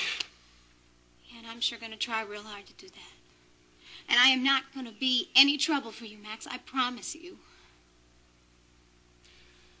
You know, I worry more about the trouble you cause yourself, honey, not me. Yeah, well, I've changed a lot these last few months. Well, city life does that to some people sometimes. Tell you what. What? How about we just wipe the slate clean and start off fresh, huh? Is that all right with you? That is fine with me. Max. Hey, you know, I have not seen Rena since your wedding day. You think I can go to the cabin and visit her? If you want to. How is she? She is stubborn, mule-headed. Well, wait a minute. You don't sound very happy with her. Well, right now I'm not. Well, what's the trouble? Well, nothing I can't handle. Well, is she in a bad mood, too? Sure was when I left her this morning. Well, then maybe I'll just go visit her tomorrow. She'll be cooled off by this afternoon. We never stay mad at each other very long. Well, Max, I don't want to make things worse. She'll be glad to see you. Tell you what. What? How about to celebrate your homecoming, we work up a special kind of supper, huh? How's that One sound? of Rena's specialties? Well, I'll barbecue some ribs. You got a date, big brother.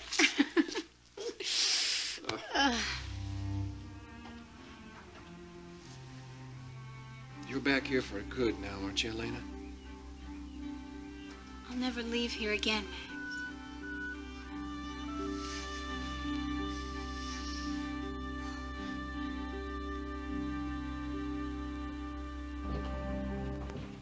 Sam, what's the matter with you? Nothing. Nothing. I was just curious about your plans for today. We didn't promise to tell each other everything. That wasn't part of the living arrangement. I don't want to know everything. Just that one little thing.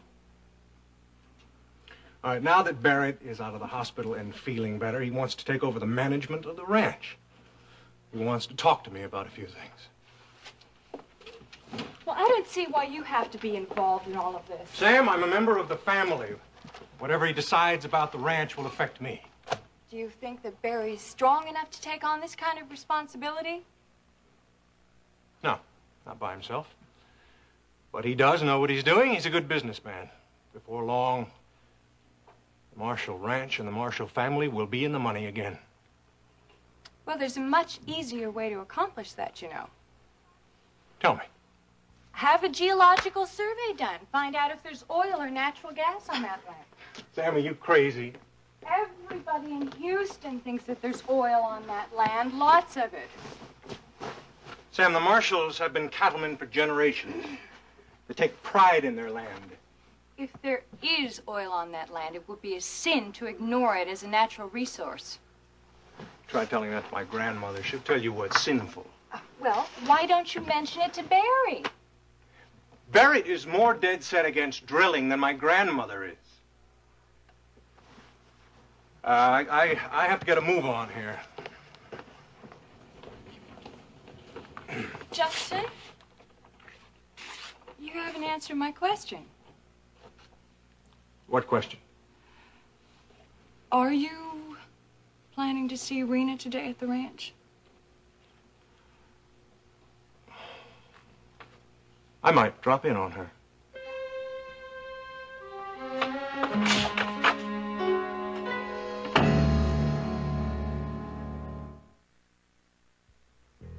Maybe you need a little help with Dennis. I don't need any help. I'm very good at persuading. I don't want you involved in this, Chris. Afraid hubby will get a little jealous? I don't want him connecting you with me. All I want to know is what's going on, Paige. Nothing is going on, and I will call you when it is. I still don't understand why you can't tell me the dirt that you have on Carrington. Trust me. That's just the point. I don't trust you. Well, then that's your problem, isn't it, darling? I can make it yours.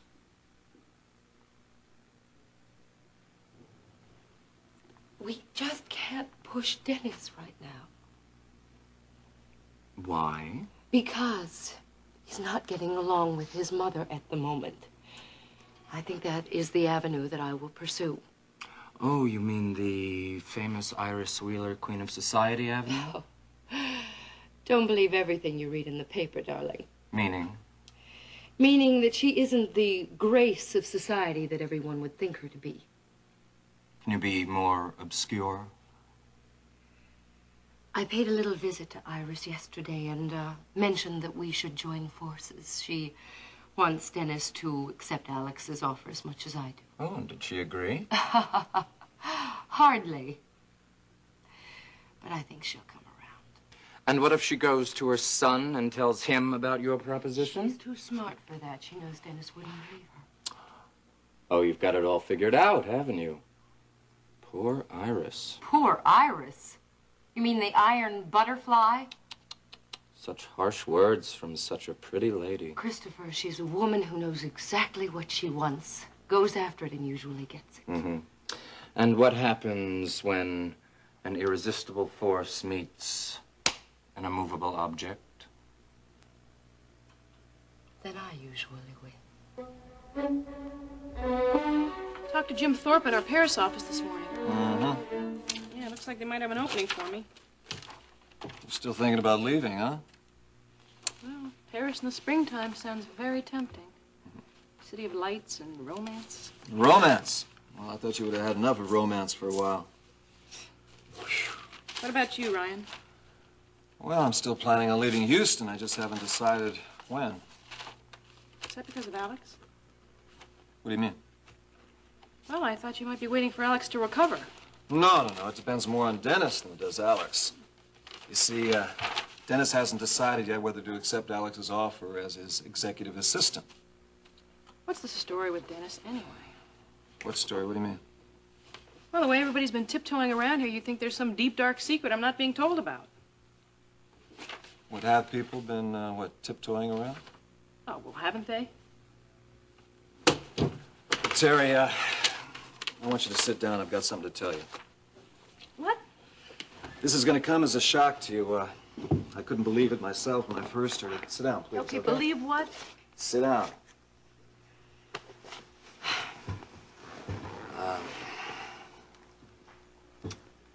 Dennis is not really Elliot's son. What? You see, Alex is Dennis's father. No. I can't believe it. Well, believe it, because it's true. Ryan, that's That's incredible. Look, I want you to keep this confidential just between you and me, all right? Well, I won't tell us all. Too many people know already, and sooner or later the word's going to get out, so, Well, how does Dennis feel about all this? Uh-huh. Well, that's the problem, because, Dennis doesn't know. Alex hasn't told him? Well, Alex and Dennis haven't been getting along for quite some time, and, well, I guess Alex was hoping that Dennis would come around eventually on his own, but he hasn't. In the meantime, you just have to sit around and wait for it to all work itself out? Yep. Guess that's about it.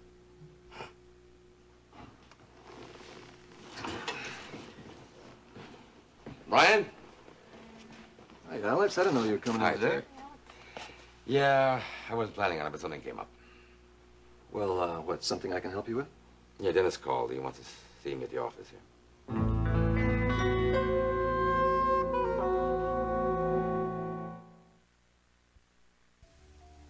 Dennis, please sit down.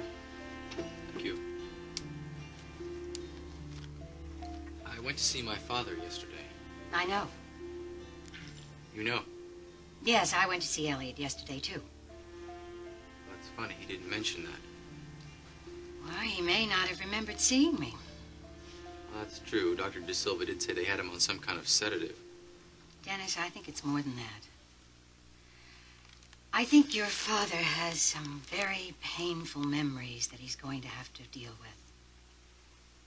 And, well, Dennis, I feel very guilty where Elliot is concerned. After all, I was the one who brought him to Houston, gave him the job here at KVIK. Vicki, I don't think you should feel guilty at all. Because no matter what anyone else thinks, I'm grateful for your bringing him to Houston. I know you are. Despite what everyone else says my father did, I still think he's a wonderful human being. He's been through a lot. And I intend to stick by him no matter what or who gets in his way. I take it that you're referring to Iris. Mom, and Alex, anyone else who feels that my father should be locked up and forgotten. Dennis, don't be too hard on your mother. After all, she has been through a lot. You know, I just don't understand how she could completely turn her back on him, that's all. I went to see Iris yesterday after I saw Elliot. And what'd she say? Dennis, please try to understand. No, Mom is the one who has to understand, Vicki. Your mother said she wants nothing more to do with Elliot. She said after the way he's treated her. Vicki, he loved Mom. No matter how many times she'd try her little tricks, he would always treat her with respect. Always. Always treat her like a lady. Dennis, he did try to kill Alex. Well, who can blame him? I mean, 5 years in that prison camp in Cambodia. 5 years! I know, yes, it must have left a terrible mark on Elliot. You know, some people think my father's a traitor. Yes, I know. Well, I don't believe that. But Barrett... All rumors, Vicki, all rumors. Dennis, Barrett and Elliot were in that camp together. Barrett couldn't even remember what happened when he got back. So who can say what happened over there? Who? Well, then you believe that Barrett's mistaken? I don't believe my father's a traitor. But you don't have proof. I'll find the truth. Dennis, I think it's very noble of you to stand up for your father like this. Vicki, it isn't noble at all. I believe my father's innocent. Then I truly hope you can do something. I intend to. And one way or another, I'm going to clear his name. We're business partners, or had you forgotten? I hadn't forgotten. And you know, as your business partner, I think that I have a right to know exactly how you plan to get hubby to finance this film I'm producing for you. My plan hasn't changed, Chris. But it doesn't seem to be progressing very fast, Paige. Obviously, you need somebody like me to nudge you from time to time. I work at my own pace, darling. Don't worry. You'll get your money. Our money. I told you I have to be careful not to push Dennis too fast. Why? He's refused Alex Wheeler's job offer. He has refused to be Alex's executive assistant at World Oil? Yes. Why? There are many reasons. One of which is... One of which is his mother. She's against it. She is for it. Then I don't see the problem. I told you, Dennis can't be pushed. And she's the pushy type? Very. Oh, it sounds like the two of you should be fast friends. Ha! Very funny. Well, I didn't mean it to be funny. It sounds like the two of you have a lot in common. Well, Iris doesn't think so. Perhaps I should talk to Iris. Of course, you stay out of this. I am warning you. I wonder how she'd feel about her daughter-in-law being a big Hollywood star. I don't think she'd like the idea very much. Mm-hmm. And what about her husband? Well, Alex isn't as old-fashioned as Iris, but quite frankly, I couldn't care what either of them thought. Dennis is the important person. And would it bother Dennis to see his darling wife staring down at him from the big silver screen? I can handle Dennis, darling. You sound very certain of yourself. Where Dennis is concerned, sweetheart, I am. Don't forget I got him to marry me. It's true. True. And I still marvel at that. How did you manage that? That's my little secret, sweetheart. All you have to worry about is whether I remain successful. Okay. Now, the other problem is making sure that Dennis doesn't get too close to Elliot Carrington. And how do you propose to do that? Oh, I have some plans. Unlike Iris, I have to be very subtle. Very subtle. Now, Dennis, how exactly do you plan to go about clearing your father's name? I don't know. I suppose I'll have to talk to my father. That won't be easy for him. I know. He'll have to dredge up a great many unpleasant memories. Well, he's going to have to understand it's for his own good. I just want you to move carefully in this. I will. I'll even talk to Barrett Marshall if I have to.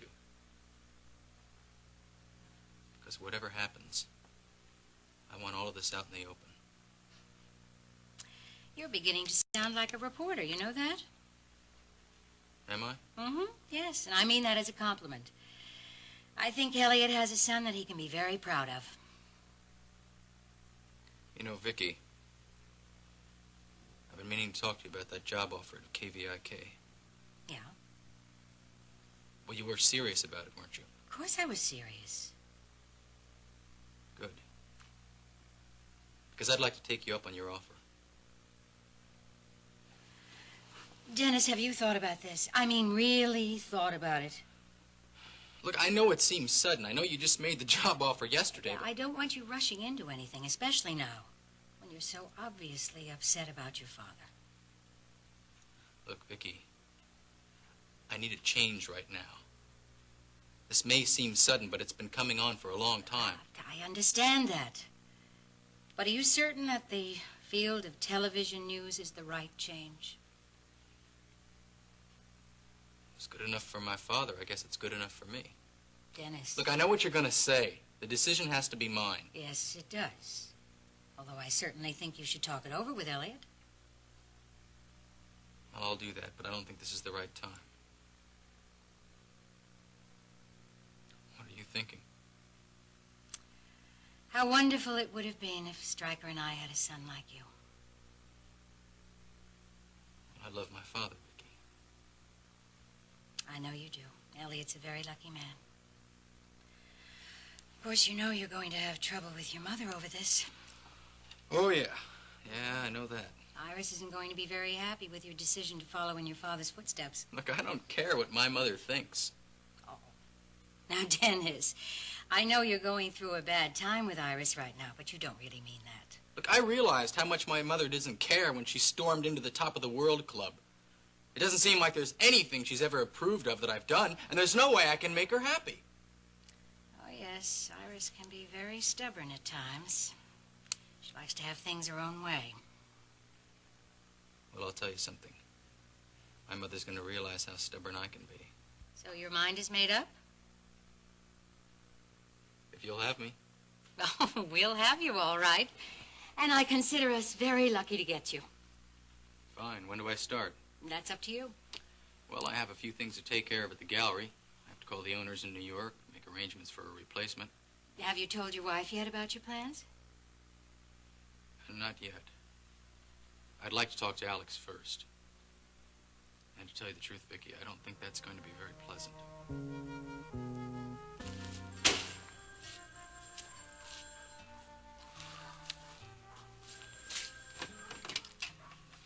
Hello? Hello, Max. It's Maggie. You're pretty tough to track down. I've been trying to reach you all morning. What's up? Have you seen Elena yet? Well, yeah, she was just here a little while ago. You know, I was real glad to see her. It's about time she come to her senses. Max, I'm afraid Elena being back at the ranch doesn't have anything to do with good sense. Oh, well, Maggie, she told me that she got tired of city living. She wants to come back home. She's going to go to school. No, Max, the reason Elena is back at the ranch is... It's the same reason that Nita has just left her no-good husband, Billy Joe. What is the reason? And now, Max, you're not going to like what I'm about to say, but it's real important that you hear it anyway.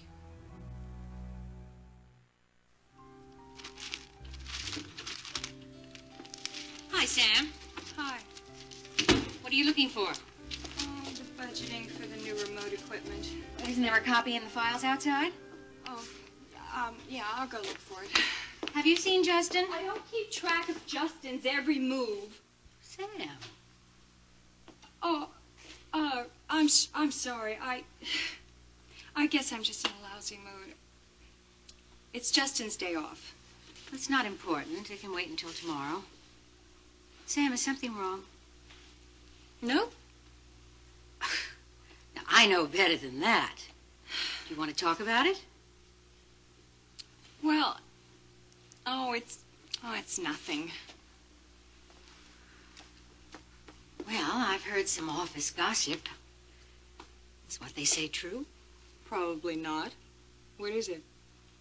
You and Justin are sharing your apartment? Is that against company regulations? Of course not. If it were, I'd lose half my employees.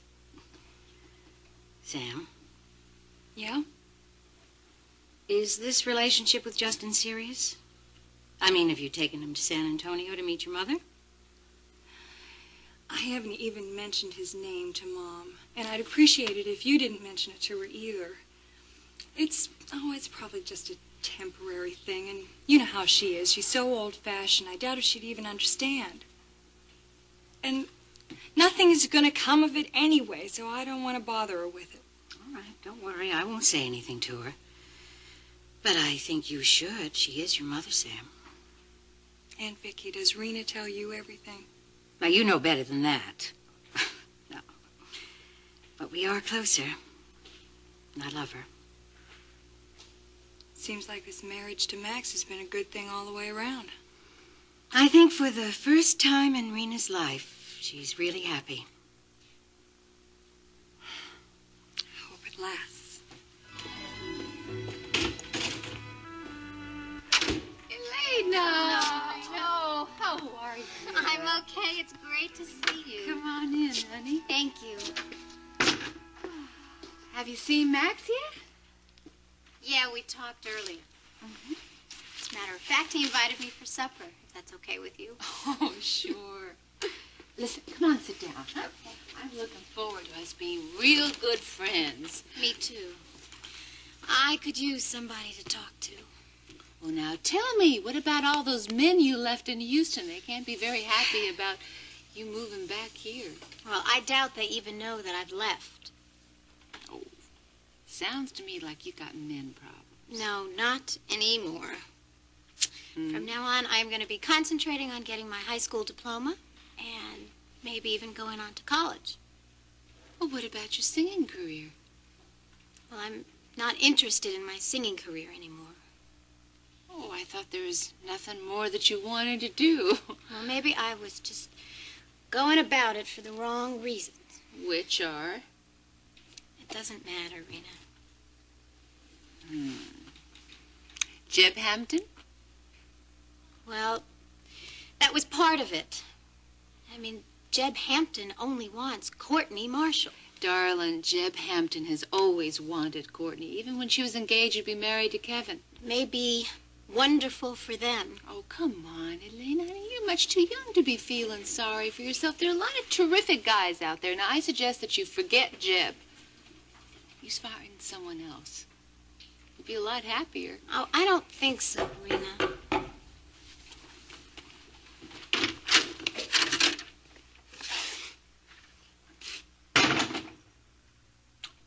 Hello. Hello, Justin. Hi, Elena. Hi, Justin. I was in the neighborhood. I just thought I'd stop by to see how you're doing. I'm doing just fine. So, Rena, how do you like roughing it?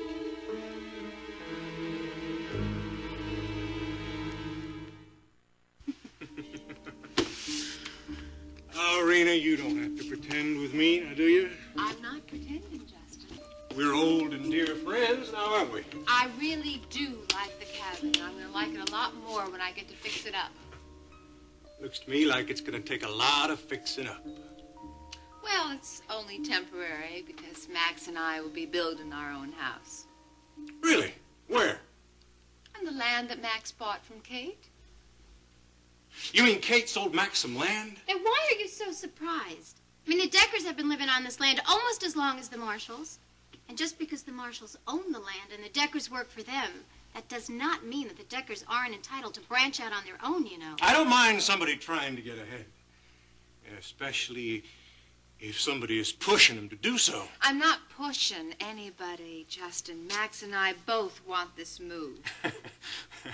Rena, is Max going to build this house with his own two hands? Oh, stop it, Justin! We've hired an architect to draw up the plans, and a contractor is doing the work. I can just imagine what this place is going to look like. Well, darling, you don't have to imagine for very long. I'll just show you the plans here. These are all your ideas, of course? Yes. Now, there's the master bedroom, and there the guest rooms, the swimming pool, the patio. The kitchen is... There's the kitchen. What the hell are you doing in my home, Justin? Hi, honey.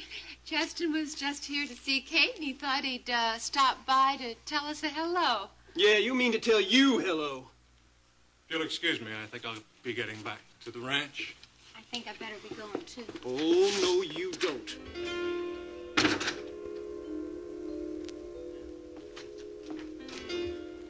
Ah, it's good to see you, Dennis.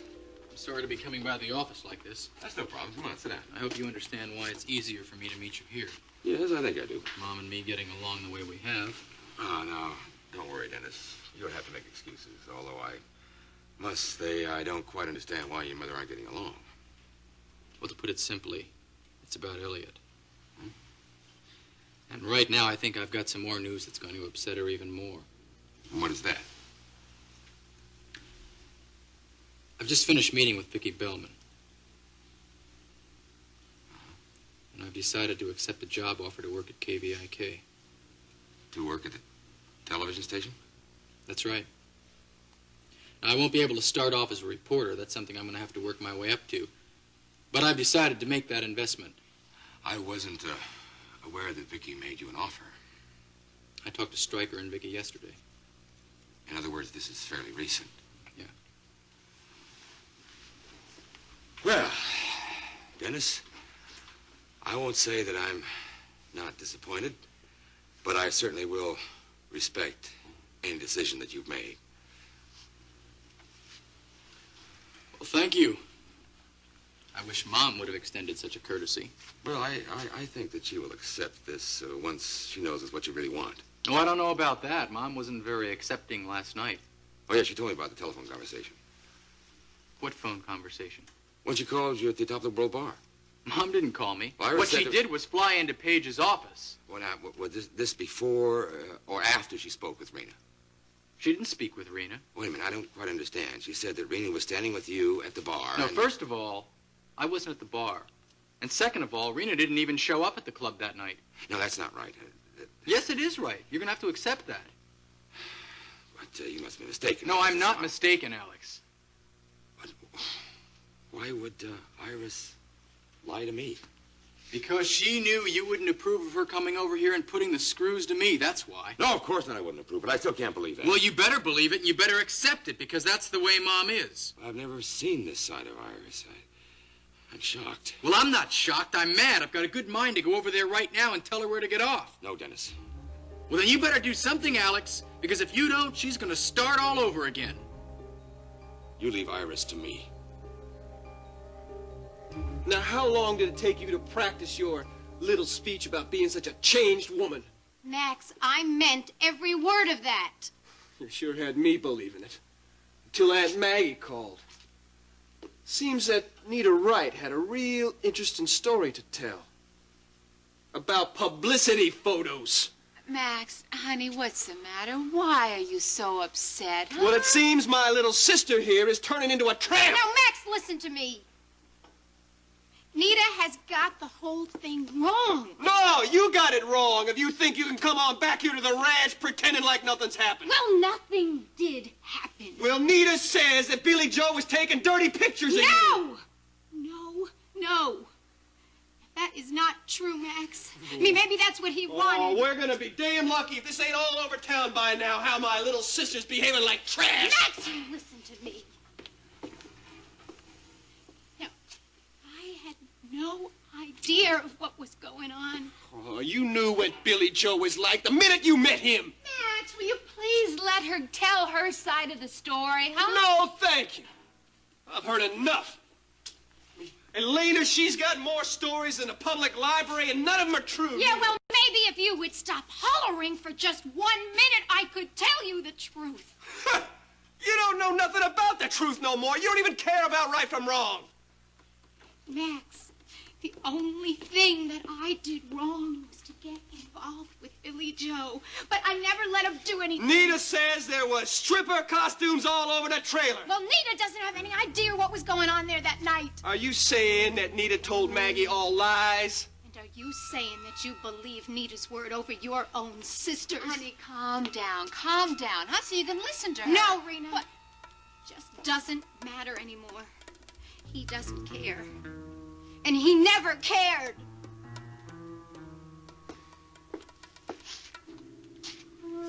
I knew that I was making a mistake by coming back to this place. But I won't ever make that mistake again.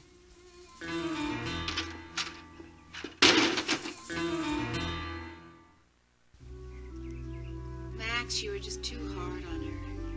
It wasn't fair jumping on her like that. You didn't even give her a chance to tell her side of the story. Now, don't you tell me how to start raising my little sister. I've been too easy on her all these years. Maybe that's why she's running wild now. But she's out of my life, and I don't care if I never see her again. You don't mean that, Max. The hell I don't. What's all this? It's just the architect's drawings for the new house. Oh, now. Rena, I can't afford this. We can't afford it.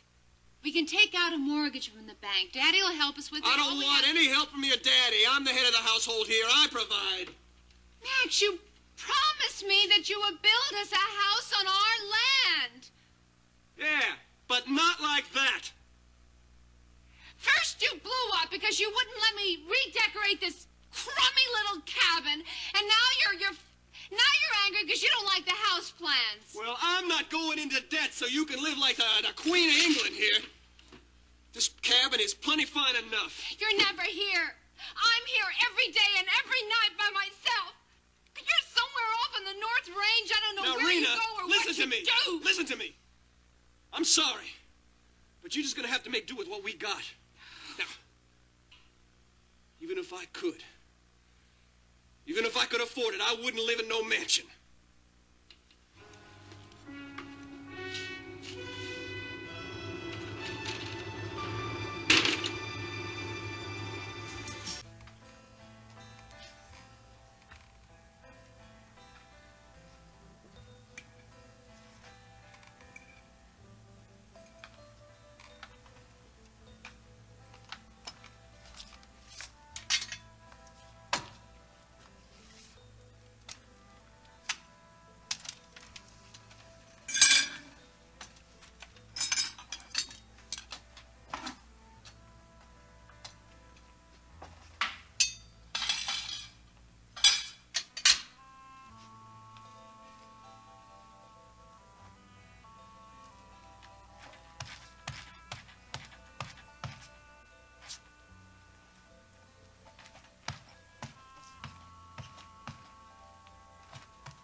your little talent test here.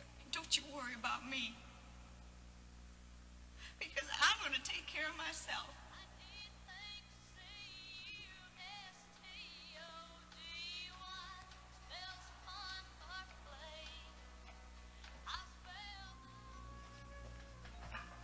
Hey, Billy Joe! You ought to have some eggs to go with that alcohol.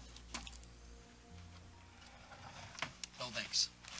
Oh, come on. A little breakfast wouldn't be no trouble. I said no thanks. Okay. Man, if you're this bad-tempered every morning, it's no wonder Nita left you. Who said Nita left me? Well, didn't she? No. Well, not exactly. We just had a misunderstanding, and, well, she got a little upset, that's all. That's not what I hear. Yeah? What do you hear? Well, the word I hear is that, when Nita walked in and found you and Elena in that trailer, she, turned around and moved right back into Maggie Dekker's place. Well, it never would have happened if you didn't put that skimpy outfit in that box and messed up my whole picture-taking session. Hey, you asked me to help you out. I asked you for a cowgirl outfit, not 2 pasties and a G-string with the yellow rose of Texas on it. That rose was very patriotic. I thought it looked real nice.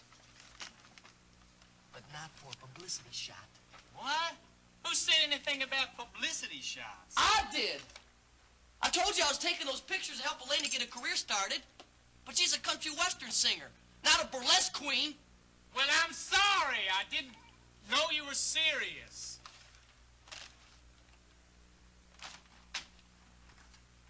That's the trouble. Nobody takes me serious. Harry, I'm trying to help Elena manage a career. But you gotta pull some dumb joke. Now I can't get nobody to believe a word I say. Nita won't even talk to me. What about Elena? I can't even find Elena. Didn't even get a chance to explain it to her. Well, I don't believe it. Looks like your chance just walked in through the door. It was Justin's fault. Oh, Daddy, he was acting so smug. He kept asking me how I like roughing it. Well, did you tell him? Well, I told him that I wouldn't have to be roughing it for very long. And he just smiled at me like he knew better. Justin can be irritating. So then I told him that Max and I were planning to build a house. And he still made fun of me, so I got mad, and I showed him the plans from the architect's drawings, and then Max walked in, and then everything went wrong. Well, what happened? Well, first he snapped at Justin, then he snapped at Elena, Now, look, and then... Rena, you know perfectly well that Max and Justin haven't been on exactly the best of terms lately. And Elena... Honey, I felt sorry for her. He never even gave her a chance to tell her side of the story. You keep out of the middle of Max and Elena's battles. Yeah, we got our own battles. When Max saw those drawings for the house, he just... Well, he went crazy. Max did know about the plans, didn't he? Of course he did. I mean, well, he hadn't seen the drawings before because I was saving those. I'd only gotten them from the architects the night before, and I wanted to save them for last night so I could surprise him. Well, you did. Daddy, when Max saw those drawings, he started shouting, "I can't afford this house." That's exactly what he said. Rena, you know Max always worries about money. Well, I think he worries too much about money. Seems to me that's all he's concerned about these days. Well, now, look, he hasn't had much money. I told him he could have a mortgage. I told him that you would sign for him. Yes, of course I would, but I don't really think that's what you want. Daddy, he won't even discuss it with me. Now, that's not fair. This was supposed to be my dream house.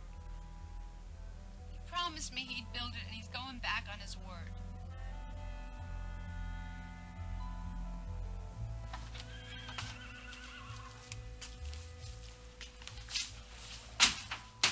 Max? Hi, Ginny. Barrett, how are you? Yeah, I think the question is, how are you? You're awful angry at those saddlebags. Ginny, leave the man alone. No, Oh, she's right. I'm in a lousy mood. Anything we can do to help? No. No, it's just a small domestic squabble. Well, we all have those from time to time. The trouble is, I got too many women in my life. Too many? Yeah, one wife and one sister. Max, I saw Elena yesterday, and I was under the impression that everything was just fine. She even talked about going back to school. Yeah, well, that's the impression she gave me, too, until I found out the real reason, and I've had it with her. Where is she? I don't know, and frankly, I don't care. Oh, Max, she's your sister now. It couldn't be Jenny, that I bad. think we should leave family matters to the family. Now, Max and Elena can work out the differences without any interference from us. The problem is I've already interfered. I was the one that told Max to help Elena. There's nothing I can do to help. The truth of the matter is that she's traveling around with the wrong crowd, and I'm ashamed of her. Max, she's still very young. But she knows right from wrong. She just wants her own way. I've washed my hands of her. I just can't handle her and Rena, too. Well, you and Rena are still in the adjusting stage. I mean, all marriages take a little settling into. But if you want it to work, if it means enough to you, you can work your way past the rough spots, right, Jenny? Yes. I'm gonna saddle up the horse now. I'm going over to the Coleman's place to check on Buddy, make sure he's all right. Yeah, I heard about that accident. I hope he's not hurt too bad. I don't think it's as serious as all that. Yeah, Buddy's just too old to be riding rodeo still. I don't know why he doesn't just call it quits. His wife's been on him about that for the past year. She wants him home and in one piece. But Buddy's stubborn as a mule, you know. Sounds like somebody else I know. Now, Max, you take it easy. I don't know what your problem with Rena is, but you just relax. Time has a way of working these things out. Suppose you believe that too, don't you?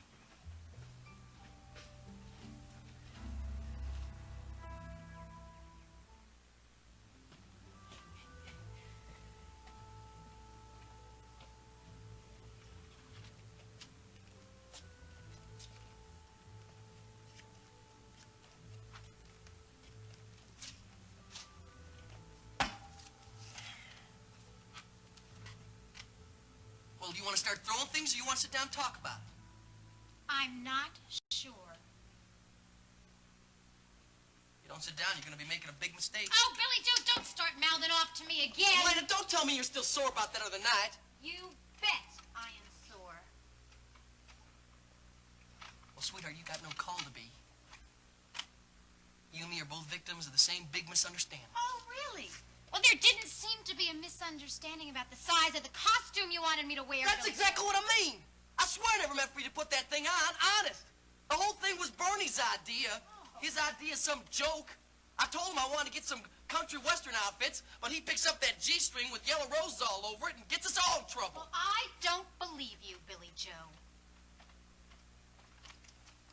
Look, sweetheart, I want to manage you, and we're going to make lots of big bucks together. Now, do you think that I would jeopardize our relationship on a stupid stunt like that? Billy Joe, I am not the only one who thinks that you were playing games, you know. Yeah, I know. Nita flared up something awful. That's why you gotta believe me. Otherwise, I'm stuck with no wife or a client. What do you mean, no wife? Just exactly what I said. Nita left me. When? That night. She went back to the Coyer's apartments, packed up her bags. Next day, she was gone. Billy Joe, I'm sorry. I really am. That's why you gotta believe me. You're the only thing I got left.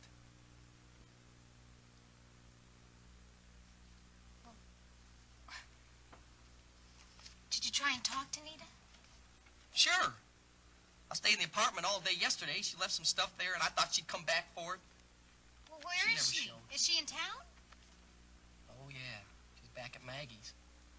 Only every time I try to call her up there, Maggie just hangs up on me. Well, then why don't you just go over there and talk to her? Are you crazy? All I need to do is set one foot in that place and Maggie will have me arrested or worse. Worse? Yep, her. She keeps a loaded shotgun behind the bar. She claims she's got my name on every pellet. Oh, come on, Billy Joe. That's just talk. Maggie wouldn't do that. Only thing I know is Maggie don't forgive and she don't forget either. I don't know why, but she has it in for any guy who's next con.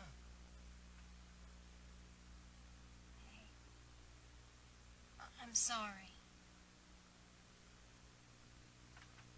Is there something that I can do to help?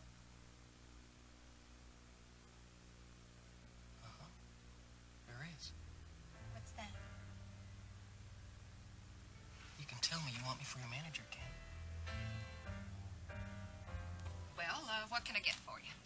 Well, is it too late for the breakfast special? Yes, it's too late for the breakfast special, but go sit down and I'll see what I can do. I got a friend in the kitchen. Is Nita back there? Oh, no, no, she's gone out. She was here a little while ago, and after the breakfast rush, she went back to the apartment. Oh. Well, I guess Billy Joe must be treating her okay then if she was in a hurry to get home. Not exactly. What do you mean? I mean, she went back to her apartment just to get anything she might have left there. Left? Mm-hmm. She's been living back in her old room the last couple of nights. Well, why? Well, she came in here the other night. She was crying, confused. Well, he didn't hurt her, did he? Now, hold your horses, hold your horses. He didn't lay a finger on her. Physically, she's fine. Just emotionally, it's another story. What exactly did happen? Well, I don't know as I ought to say, but I do think this time everything is all over between Billy Joe and Nita. Why don't you go get the whole story from Nita? You think she's still over at the apartment? Oh, I imagine so. She didn't leave here all that long ago. You, still want that breakfast special? Oh, no thanks. All of a sudden, I lost my appetite. Yeah, that's what I thought. Yeah, I think I'm going to drive over there and check out the apartment. If she's still moving things, maybe I can help her. Yeah, good idea. Maybe you could give her some help. In more ways than one. Now, what can I do? You gotta help me, Daddy. Hi, Stryker. Vicky. Rena, dear, what a nice surprise. Am I interrupting something? No, you're not interrupting anything, Vicky. Just a family discussion. Is anything wrong? Rena, dear, are you all right? No, Mother, I am not all right. It's nothing serious. Max and Rena have a little disagreement about the house. Oh, the house. Max thinks that Rena's plans are a little too expensive. Are they? No. Well, now look, he's going to have to borrow money for them. Daddy, there has got to be a solution. Rena, what do you expect your father to do? I expect him to think of something. But now look, I would build that house in a minute if I thought Max would stand for it, but he won't. Look, Rena, dear, I'm sorry things haven't gone the way you want, but I really think you should be talking to your husband, not your father. You can't talk to somebody who won't listen, Mother.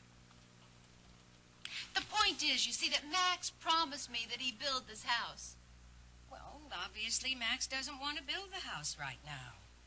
So why don't you take a little money and redecorate the cabin? I tried that and he had a fit. The only place that he wants to spend any money is on cattle and fences. Now, he did take that loan to buy Kate's land. And now he's acting like we can't spend 1 red cent without him paying that loan. I don't know. Maybe if he was clear of the loan, he'd feel more like he can take on a mortgage so we can build our house. Well, I don't know. Would you excuse me, you two, for a minute? Hallie, that appointment with Ryan Connor, is that still on? Well, he said he'd get back to you. Oh, he did. Oh, that's fine. Yes, all right, fine. I'm sorry, you two. You're going to have to excuse me. I'm late for a meeting with Ryan Connor. He's got some problems that he wants me to solve. What about me, Daddy? What about my problems? You just listen to your mother, Rena. If it's advice on how to make your husband happy, I'm sure that her advice will be worth a lot more than mine. Goodbye, honey. Goodbye, love. Bye, sweetheart.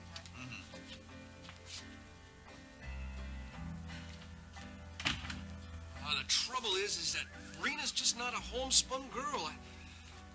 My mistake was thinking I could change her into one. Well, then stop trying to. You didn't marry Rena to make her over. Let her buy some of the things she wants. What she wants, I can't afford. Now, she's used to the bellman lifestyle, and there's just no way I can measure up to that. You don't have to measure up. You're not in competition. Well, I feel like I am. That's nonsense. I mean, all you have to do is compromise a bit. Oh, I've tried. But Rena just won't compromise. Max. It's just not her style. For her to move to this ranch was a big compromise for Rena. Well, this is where I work. This is where I have to live. Okay, fine, so live here. Nobody but would expect anything otherwise. But give Rena some help. If she wants to buy some things, let her buy them. I'm the head of the household. As long as I am, I'll provide. Max, I don't think Rena's the problem. I think the real problem is your stupid masculine pride. Good Lord, Jeannie, I never thought I'd heard you talk like that. Well, I never thought I'd see you acting the way you are. I always thought of you as a generous, thoughtful person. Well, a man can only give what he has. Max, if spending money makes Rena happy, what difference does it make where the money comes from?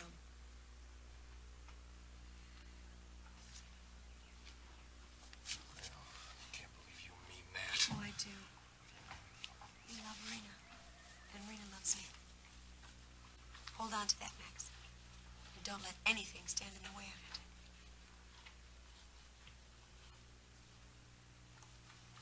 I'll give it some thought. Besides, you might enjoy living in a little nicer place. I might at that. I better be on my way. Jenny, you plan on staying at the Coleman's for supper? No, I'll be home long before supper. Remember we promised Steve he could spend the night at Danny's tonight. Steve's working on a science project for the science fair with Larry D. Simpson's boy. Something about solar energy. Yeah. You know, he told me all about that, and I didn't understand one word. Neither did we. 7- and 8-year-olds can work out complicated problems and solutions to the energy crisis. Yeah, then maybe we grown-ups could solve our own little crises. Max, go home and tell me you love her. That'll help more than anything in the world. See you two later.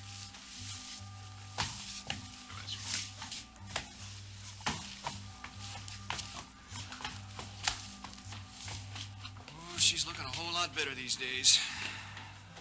Less nervous, less tired, and a whole lot more feisty. And Jenny's right about holding on to love, Max. Yeah, I know. I just hope Rena's price isn't too high. If you love her, no price is too high.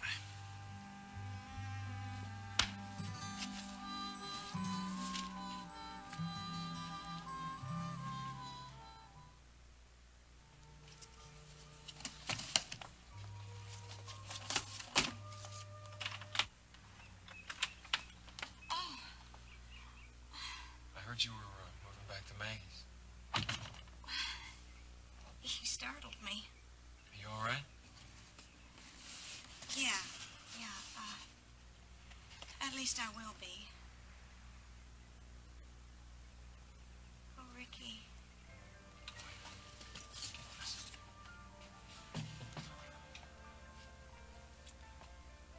It's all right. I'm here.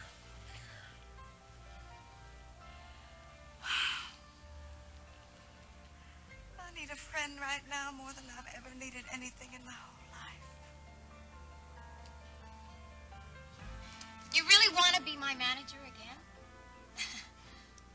You bet I do. Well,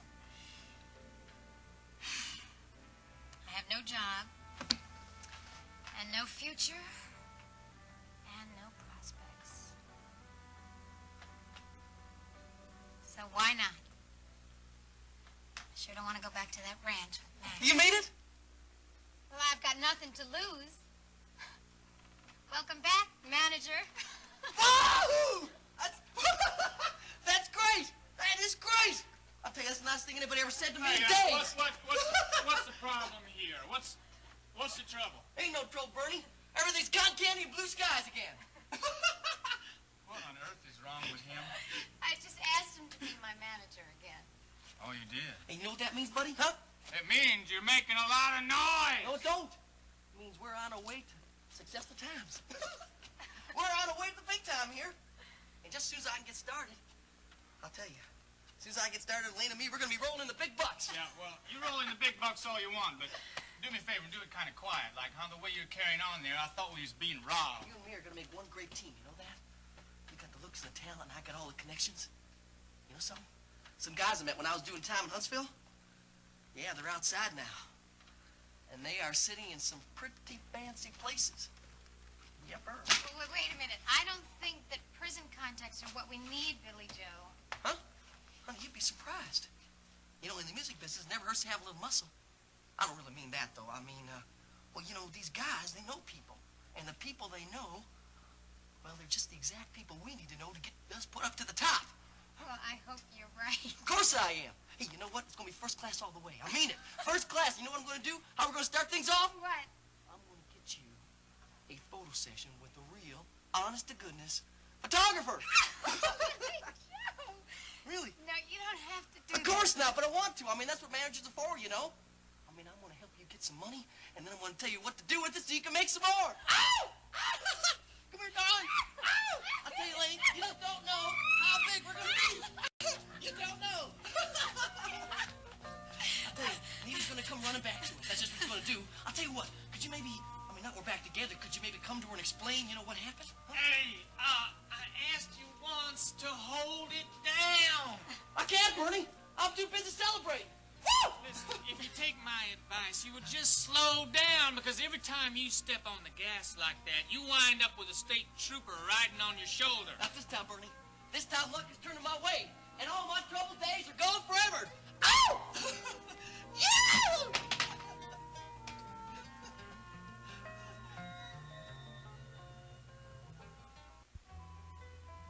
Are you really sure it's all over this time?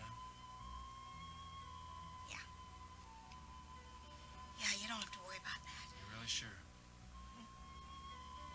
Yeah, I'm sure. See, it happened just too many times. Why'd you let it go this far? Don't know. Well, the baby, for one. Yeah, but Nita, if things weren't right between you and Billy Joe, then the baby should have been all the more reason for you to leave. I suppose. But when I leave Billy Joe and I take this baby with me, I'm gonna hurt him so much. I doubt that, Nina. I really doubt if anything would hurt him. You're wrong. You don't know the way he is. Or the way he was. When I first started dating him, he was so shy. So thoughtful. I can't believe that. Well, it's true. I remember when he first invited me to go to the junior prom. I said no, but he kept poking at me, trying to figure out why. So finally I broke down and I said it because I didn't have anything to wear. You see, I knew all the other girls would have their fancy formals, and well, my family was just too poor to afford anything like that. Billy Joe didn't say anything. But you know what he did? What? He drove the whole next way to Galveston. And he came back with a dress for me to wear. Oh, it was all the wrong size, and it was this awful color. But it was so sweet. Well, I pinned myself into that dress. And I went to my junior prom. And we danced. Every dance. Until the band was playing. Good night, ladies. You still love him, don't you, Nita? Yeah. What will you do? I don't know. Just put one foot in front of the other for a while, I guess. You'll wind up walking in circles. Yeah, maybe.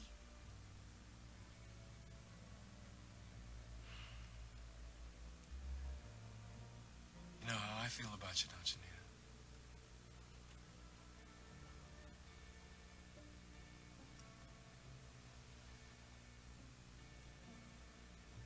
Yeah, I do.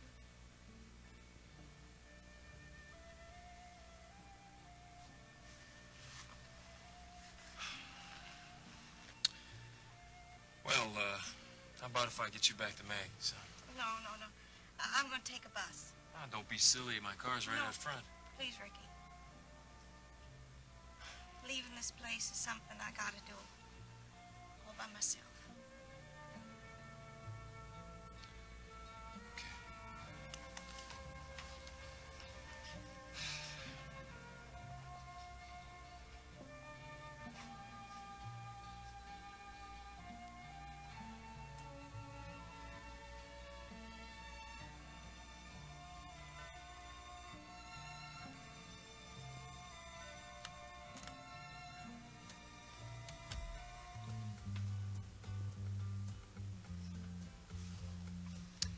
Do you have time for another cup of coffee?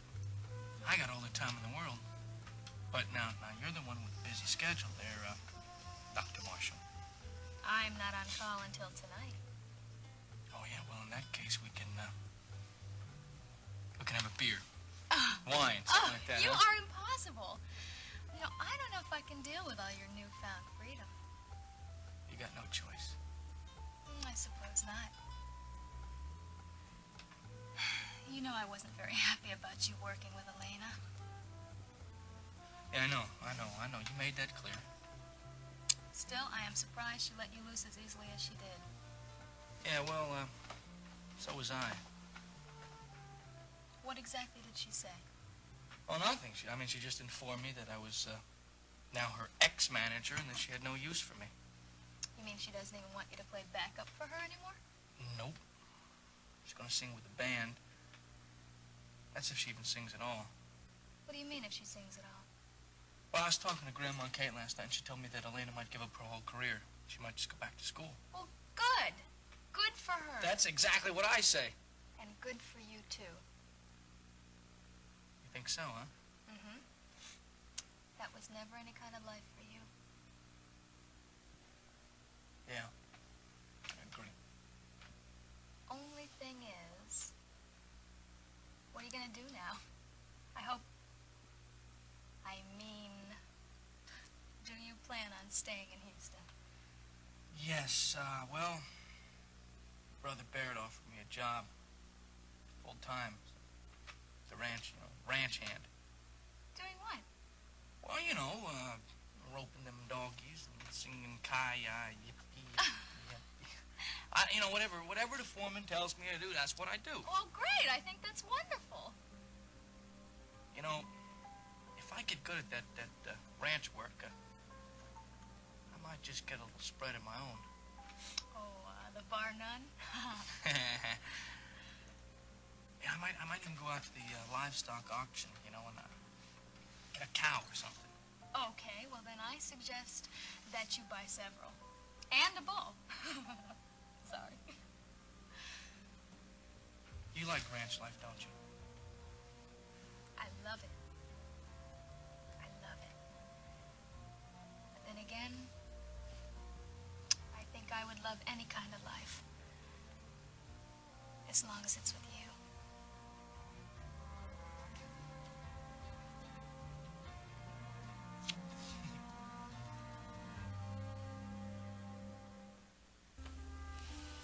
should have known better than to expect any sympathy from you. Now, Rena, I do sympathize No, with you're you. taking Max aside like you always do, and I don't think that that's being sympathetic. I want you both to be happy. How can you expect me to be happy living in a dump like that cabin out in the middle of nowhere? Come on, Rena. Come on, let's sit down and discuss this. Mother, I don't want to hear another lecture from you. I am not going to lecture you, I promise. There's no need to get emotional about this thing. Emotions just cloud the issue. Rena, dear, you have got to learn to be more reasonable. Max is the one who's being unreasonable. It's that darn pride of his. He's just so afraid that one of his ranch hands is going to think that he's not a real man if he spends some of my money. Oh, I understand that. Max is a very independent person. But you cannot force that man to go into debt to buy you a house or buy your happiness. That is the worst thing you can do. Well, that's easy for you to say. You live in town. You live in a wonderful house. You've got your work. You've got friends you can visit. Oh, well, why don't you invite your friends out to the ranch for a visit? Oh. Then why don't you drive into town 1 or 2 days a week? Max doesn't even want me to drive into town. And he'll never come into town with me because he's either too busy or he's too tired. That ranch is his whole life, Mother. You knew that when you married him. What am I supposed to do? Give in? Do everything he wants me to do? No, and I don't think that Max would expect you to do that.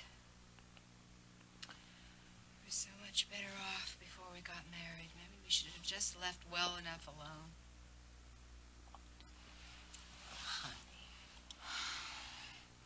everyone finds themselves in a difficult situation sometimes. And every marriage has its problems. But I've got the perfect solution to our problems, only he won't even discuss it. It's not perfect if it doesn't make him happy.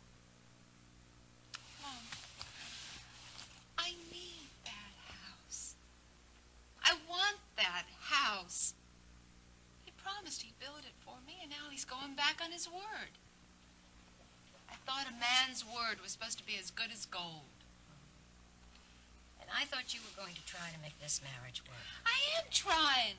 I get up every morning at the crack of dawn, and I fix him breakfast. I stay at that cabin all morning long, just in case he wants to come home for some coffee. I fix him supper. Almost every night I fix him supper. What else are you supposed to... What am I supposed to do?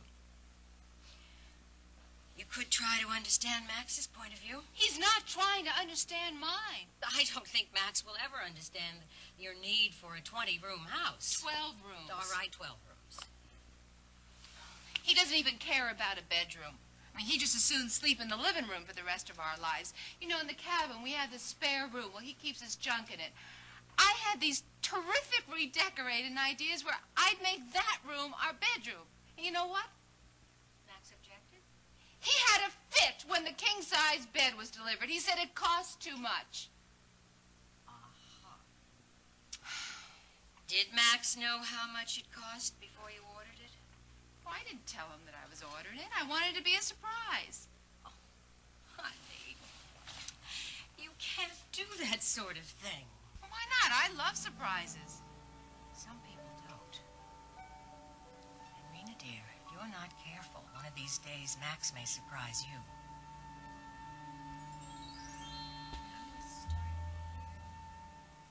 Barney! Hey, Barney, get in here! Still making noise, huh? Nope, that ain't noise we're about to make here. What we're about to make here is pure gold, and it's gonna drop right in your pocket, buddy. Well, I'm real glad Elena's back. But if you mean I should listen to her Now, sing, you just I shut ain't up got and time listen. now. Come over here. I want you to hear this. We've been working on this all day. Besides, It sounds great. you forget I hear her every night of the week. I will give it a try. Definite try. It's a good song. Anytime you're ready, Sugar Bumps. Okay? Give it a try.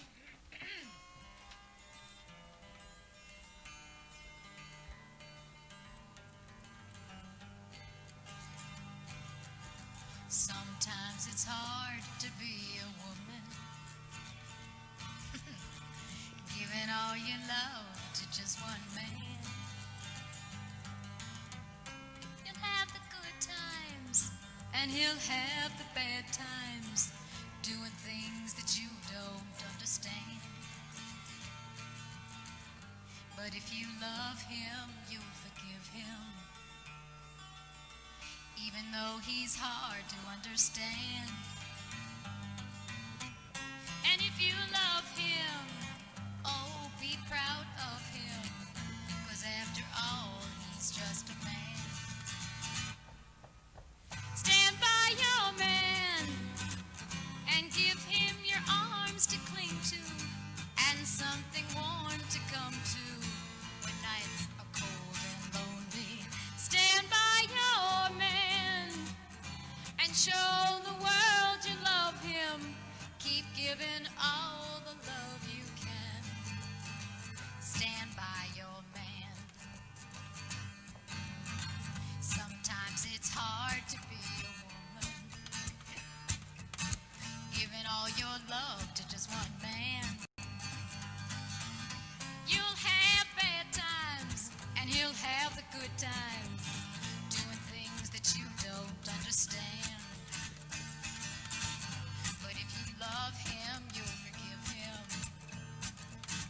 even though he's hard to understand. And if you love him, oh, be proud of him, 'cause after all, he's just a man.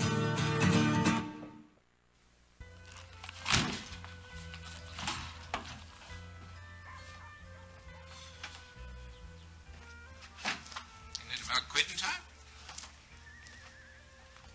Yeah.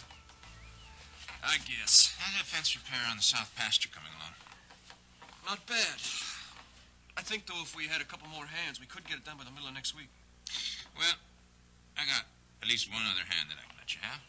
Who's that? Jim. I talked to him the other night. Told him we'd take him on full time. I thought it might be nice for Jenny if her brother could be somewhere nearby. Anyway, I think he'd make a real fine hand. So do I. You send him by, I'll put him to work. Hey, listen, I got enough time right now if you want to go over these feed costs. No, there's time enough for that tomorrow. Well, I just kind of thought that maybe we could get them done. What are you doing? Are you looking for work so you don't have to go back to the cabin? Yeah, I just don't feel like I'm up to another fight with Rena. Are you sure there's going to be a fight? It'll happen as soon as I walk through that front door. Why? Because there's just no way I can ever keep that woman happy, ever. I mean, it's driving me crazy. I know. Sometimes I feel just that way about Ginny. Oh, I can't believe that. Ginny, she and Rena, they're so different. Sometimes I wish they were more alike. Why? Oh, Rena yells, she complains, she gets everything out in the open. But Ginny, she just gets real quiet. That's the way Rena was this morning, and I hated it. When they scream and yell, you got a place to start from. That's the new mare. The one Ginny was riding. Where is she? Ginny! Sometimes. And every marriage has its problems. Yeah. But I've got the perfect solution to our problems, only he won't even discuss it. It's not perfect if it doesn't make him happy. Mom, I need that house. I want that house. He promised he'd build it for me, and now he's going back on his word. I thought a man's word was supposed to be as good as gold. And I thought you were going to try to make this marriage work. I am trying. I get up every morning at the crack of dawn, and I fix him breakfast. I stay at that cabin all morning long, just in case he wants to come home for some coffee. I fix him supper. Almost every night I fix him supper. What else are you supposed to... What am I supposed to do? You could try to understand Max's point of view. He's not trying to understand mine. I don't think Max will ever understand your need for a 20-room house. 12 rooms. All right, 12 rooms. He doesn't even care about a bedroom. I mean, he just as soon sleep in the living room for the rest of our lives. You know, in the cabin, we have this spare room. Well, he keeps his junk in it. I had these terrific redecorating ideas where I'd make that room our bedroom. And you know what? Max objected? He had a fit when the king-size bed was delivered. He said it cost too much. Did Max know how much it cost before you ordered it? Well, I didn't tell him that I was ordering it. I wanted it to be a surprise. Oh, honey, you can't do that sort of thing. Well, why not? I love surprises. Some people don't.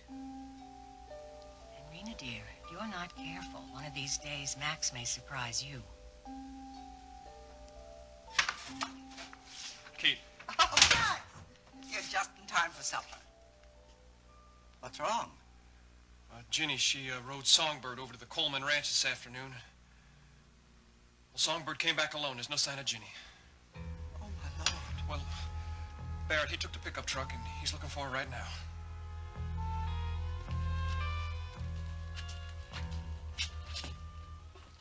Anytime you don't figure I'd take your future serious, I'm going to remind you about tonight. What do you mean? I just called in sick at the top of the world, and that gives me the whole evening to spend with you. Well, what did you go and do that for? Because I want you to meet this producer friend of mine, you know, when he gets in here. But the important thing is I want him to meet you. Yeah, but Billy Joe, if they catch you, you could lose your job. I'm thinking of quitting anyways. What do I want to hold down 2 jobs for? For the money, that's what for. Supporting that fancy apartment at the Aquarius? Big deal. Now that Nita's gone, who needs it? Well, you still gotta live. Listen, Elena, I need time to be your manager. Time to work on contracts, figure things out, you know? Oh, yeah, now watch this. And remember, smile pretty. Mr. Shaw? Yeah, Billy Joe. Mr. Shaw, this here's my client. What can I do for you? Well, she's a singer with real talent, and she sings even better than she looks. And that's saying a whole lot, ain't it, huh? Yes, sir. Elena, this is Mr. Shaw. Mr. Shaw, Elena DEKKER. Okay, buddy. Yeah, sure we will. Thanks. As soon as we hear anything, we'll call. Buddy Coleman again? Yes. He says his wife was out looking for Ginny, but she had to come home because it was getting so dark out. Barrett'll find Ginny, Max? Maybe I better see if there's something I can do. Emma! Open the door, will you? Ginny, we're really glad to see you. How are you? I'm a little frightened. Put me down. She hurt her ankle. Easy, easy. Okay, I'm okay. Can I get something for you, Ginny? Glass of water, please, Kate. Thanks. What the devil happened? Well, I took the shortcut from the Coleman Ranch. And the horse, something spooked her, I don't know, so she threw me. I was a little shook for a while. But I finally realized that I was okay, and then Songbird had taken off already. Is she okay? Well, she seems to be. Sonny's checking her out right now. Are you sure you were just stunned? You didn't black out or anything, did you? No, I remember hitting the ground, and I think my ankle's sprained, that's all. Well, let's take a look at it. I would have to cut the boot to do that. I tried to take it off in the truck, but her ankle's swollen. Why didn't you drive her straight to Gulf Coast Hospital? I wanted to, but Ginny wouldn't hear of it. Kate, it is just a simple sprain. Well, now, you can't know that until you have x-rays. As a matter of fact, you should have a whole set taken. Fall like that can be serious. Kate, I've fallen off plenty of horses before, and if I was seriously injured, I'd know it. Maybe. Then again, maybe not. Well, just to be on the safe side, you better let Barrett take you in. You know, something may be wrong that won't show up for days. Well, I appreciate everyone's concern, but I'm all right. I'm a little sore, and I'm still a little frightened. There's nothing to worry about. Well, if you won't go to the hospital, will you at least go up to bed and get the weight off of that ankle? She's right, sweetheart. You're going to be very sore tomorrow from the fall. You don't have to make it any worse by trying to sit up all evening and pretend it didn't happen. I would like to get out of these dirty clothes. Well, now, you go get cleaned up, and I'll bring you up some supper. Here, let me carry it. I can manage. Do you want to fall it down again? Okay.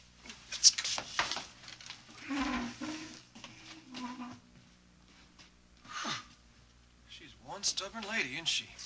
Well, she's not used to being taken care of. She's always taken care of other people. Fall like that. Why wouldn't she go to the hospital and get it checked out? Well, I'm not sure. I'm not either. Got a pretty good idea. Hi, Daddy. Well, hello, Rena. Listen, my secretary said you called, wanted me to come out here as soon as I got out of court. I'm not sure I should even be talking to you now. Well, now, Rena, if you're not sure you want to talk to me, what in heaven's name am I doing out here? You know, you deserted me today. You deliberately deserted me. Well, I had a meeting. Oh, someone more important than me, of course. Well, it was Ryan Connor, and yes, it was very important. It was awfully convenient of you to leave me alone with Vicky. Now, you haven't had a fight with your mother, have you? No, it wasn't a fight, but... But what? We didn't exactly see eye to eye. Now, Rena, your mother is a very bright woman. If you'd listened to her, you might learn an awful lot. Daddy, I wanted to talk to you, not to Vicky. I knew she'd take Max's side. She always does. I'm not sure that I know what you expect me to do. It's perfectly simple, darling. You sit right down there. All right. Tell me. Daddy, somebody has got to find some way so Max can make more money than he's making now. I can't live on $20 a week. I just can't. I don't know anyone who can. Max Dekker makes a lot more than $20 a Well, week. he sure's not acting like he is. Honey, I'm not talking about the frivolous things. I'm talking about the necessities. Honey, I know that you don't have much experience in roughing it. Now, I know that. But Max loves this place. It's his whole life. He wants to stay here. Well, he's going to have to stay here by himself because I'm not going to live this way. I just can't. You sure you've given it a fair trial? Oh, Daddy, honey, I've thrown myself into making this a home. But it doesn't matter what I do. It's always wrong. Even I know it's wrong sometimes. Well, you're trying. That's what counts. But you're also exaggerating the situation just a little. Now, you do that sometimes. That's just what Mother said today. Her exact words. Oh? You're on Mother's side again, aren't you, Daddy? No, look, it's not a question of being on anybody's side. Honey, I want you to be happy. Oh, Daddy, how can I be happy living a dump like this with nothing to do all day? Sometimes I get so depressed, I want to scream. I know it's strange to you, and possibly you could be more cheerful if it was a little prettier place. But, honey, listen to your daddy. The fact about it's decorating not being up to your standards, now that's a no good reason for even thinking about leaving your husband. What about his leaving me? Do you know what time he leaves this place every morning? Do you know what time he drags himself back at night? Daddy, between times, what am I supposed to do? It's the quality of the time you're here together that counts. Well, you want him home. You love him, don't you? Rena, you love Max, don't you? Of course I love him. I'm just not sure whether I can live with him. Well, he's not here. Now, don't go saying something silly like you're gonna walk out, because you have to know that that'll just set Max off, and you will never resolve all this. I'm losing my patience, Daddy. I'm losing everything. Now, look, hold on to your horses. Don't make any decisions yet. I will figure out a way to solve this problem. Just trust me.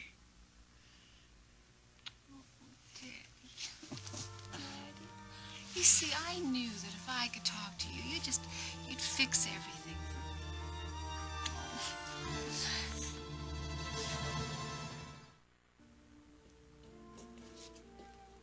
Well, Elena, it's always a pleasure to meet such an attractive young lady. Tell me, I'd be interested to know about your professional background. Oh, well, if you mean where I've sung before. And I don't count high school productions of your church choir. Well, to tell you the truth, To tell the truth, this is your first club engagement, huh? In fact, you've never been paid to sing before? Listen, Elena might not have a lot of experience, but I mean, it's the talent that counts, and the energy, and how she looks like up there. Oh, that's all very necessary, too. Yeah, Elena sings like a bird. I mean, like a bird. I know, I've heard her. And she's dynamite, all right. I mean, she's pure dynamite. She is very talented. Yeah, I mean, and even if we didn't care for what she did, I mean, the customers go crazy. And that's the test, ain't it? What the customers want. Right. You know, I think that, you know, with a little guidance, the right kind of guidance from the right person, I think you could go far, very far indeed. Yeah, well, I gotta tell you, I mean, she's got the right guidance with me. I'm not making any mistakes, which is why I didn't bring them publicity photos over. The session didn't go so good. Oh, that's too bad. Yeah, it was the equipment, but I'm taking care of that. I got a real professional photographer lined up. Don't bother with that, Billy Joe. Hey, I was just cutting some corners, you know, but, you know, we're gonna do it right this It won't time. be necessary. I have a production studio myself out in North Houston. Oh, is that a fact? Yeah, you just send your client out sometime, huh? You have a studio? Billy Joe didn't tell you? I'm a producer, and I think I might arrange an audition for you. What kind of audition? A screen test. I have all the facilities. All the young lady needs to supply is the talent. A screen test? Well, that's great. So, whenever you decide, you just give me a ring and we'll set it up, okay? Sure, Mr. Shaw, I'll do that. Now, I've got a lot of work to do, if you'll excuse me.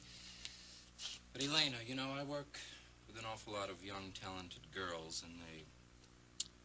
But you have a future. Thank you, Mr. Shaw.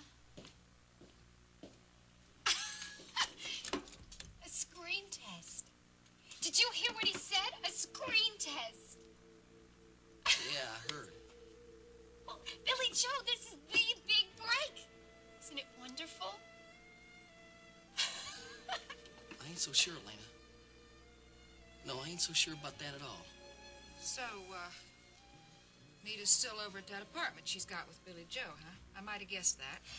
Nita still loves Billy Joe, Maggie. She as much as told me so. How much longer is she going to put up with that boy before she's had enough? I keep hoping the day is going to come when she gets fed up, but it looks like to me that day is not coming soon. What really happened the other night, Maggie? Don't ask me, Ricky. Well, it must have been serious for Nita to be ready to move out on Billy Joe. You want that information, you got to get it from Nita. In fact, you could ask her right now. Well, what happened to you all of a sudden? I mean, you don't seem very happy about my screen test. I ain't. Well, why not? This is what we've been waiting for, isn't it? Didn't you see where he just went? Yeah. So what? Mr. Shaw, he owns a chicken coop. He does? Well, so what's the difference, Billy Joe? If he is a big-time producer, then he's going to own a lot of things. I could kick myself around the block for being such a fool. What are you talking about? There were the signs, man, plain as day, right there, but I didn't even see them. Billy Joe, you're not making any sense. Oh, it makes sense, all right. I'm just slow on the uptake. I'm stupid. No, well, wait a minute. You're going around in circles, and I can't even catch up with you. Don't you see what he's up to, huh? Shaw? He's the porno king. That studio and all that equipment, he uses it to make dirty movies. No, it can't be, Billy Joe. That's the kind of audition he wants you to make. Not Mr. Shaw. Come on, Elena, wise up. He's not interested in you as a singer. He don't give 2 cents if you know one note from another. That cannot be right, Billy Joe. He wants you in a porno. That's why. That's why Bernie sent me up with them stupid costumes. Why, sure, they want to make sure they got something on you. That way, if you don't cooperate, they got something to convince you, to get you into their cooperation. Cooperate, huh? Yeah. All you need is a little coaxing here and there. A young lady with a bright future. Sure. If Mr. Shaw had his way, man, he'd ruin your singing career before it even got started. And here I thought he was so nice. Now, I gotta think. I gotta figure this whole thing out.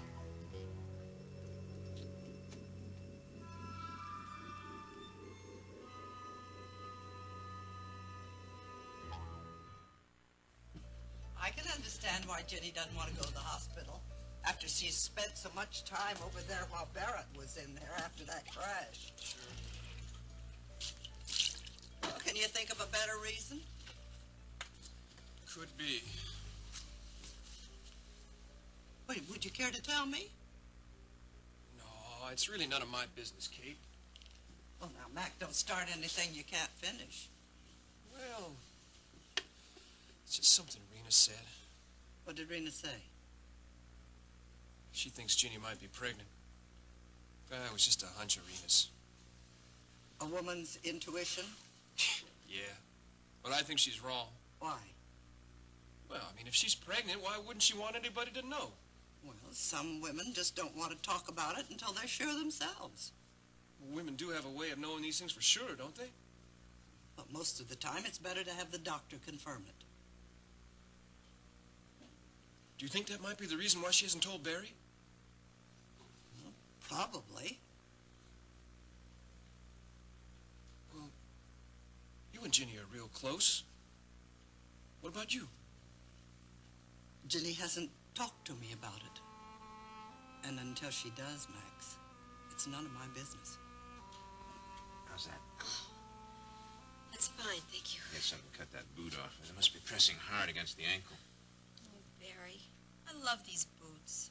You can always buy you another pair of boots. Hurts, doesn't it? My headaches. And the ankle's starting to throb. That settles it.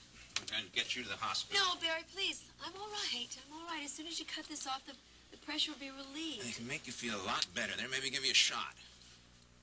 If I go to the hospital, the only thing they're going to give me is a couple of aspirins and an ice pack. Grandma it's could silly be right. I can get that here rather than driving all that You could have distance. hurt your back. Having x-rays is just insurance. I don't want any x-rays, and I can have aspirin right here. I still say it's damn foolishness not to have a doctor look at you after that fall. So I'm a fool. You just stop fussing at me and let me rest. You make a rotten patient, Mrs. Marshall. You're not such a hot doctor either. I mean, haven't you heard about humoring your patient? So let's both be satisfied. I'll call Courtney and have her come out here. And that way I'll be happy and you won't have to move an inch off this bed. You're going to call Courtney to come all the way out here to tell me what I already know? Yes. Besides, she owes us a visit anyhow. Oh, I'll call her and then I'll get that boot off.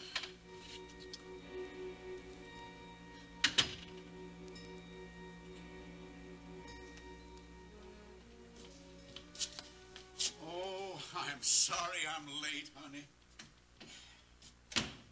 Traffic was very, very heavy coming back into the city, but look, we have time, plenty of time. I made the dinner reservation. Hallie told me you went out to see Rena. That's right, I did. I had to talk with her about business. Personal business? Well, my daughter's marriage is as important to me as any deal. That's exactly what I thought you were up to. Now, Vicky, I had to go. And you've probably undone anything I may have accomplished when I talked to Rena. No, on the contrary, I think I reinforced your advice to her. I doubt that. Now, there's no rule that says a girl can't share her problems with both her parents. Oh, she was upset. I just couldn't turn my back on her. You know, Stryker, I really believed that we were in agreement on this issue. We are. But when I see that girl falling apart... Then it's time she discussed her problem with her husband, not her father. Well, she will. Believe me, she will. But it's hard to break the habits of a lifetime. It's hard for me, too. What was the problem that only Daddy could solve? Well, she was talking about walking out. leaving Max. Now, certainly you don't want that to happen, do you? If Rena made that decision all by herself, I'd accept it. You know, Stryker, someday, somehow, married or single, Rena has got to learn to stand on her own 2 feet. Well, it's gonna happen, but it's going to take time and patience. And in the meantime, when she calls you, you go running out there with some kind of emotional Band-Aid to patch up her latest bruise. Oh, now, look, I'm sure that love and understanding never hurt anybody, Vicky. Did you promise her you'd take care of everything for her? Oh, well, you know I don't always have the answers, much as I'd like to. But you did give your word you'd try, didn't you? Look, this is Rena that we're talking about, Vicky. Our daughter. No, Stryker. It's Rena, Max's wife, that we're talking about. Now, I want your promise right now that you will stop interfering in Rena's marriage. And no matter what problem comes up, you will let her discuss it with her husband.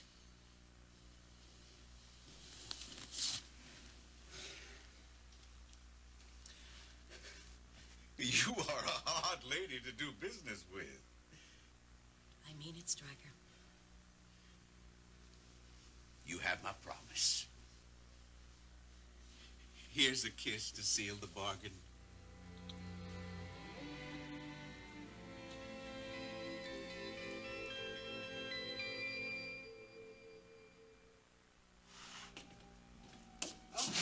How's Ginny feeling? She keeps Fix her telling tray? me that it's nothing, and I think she's in terrible pain. Gotta find those shears and cut that boot off. Next door. Barrett, she should be in the hospital. I know that as well as you do, but she won't go. Well, maybe I should talk to her alone. I called Courtney, and she's coming out now to check on her. Well, but that's not the same.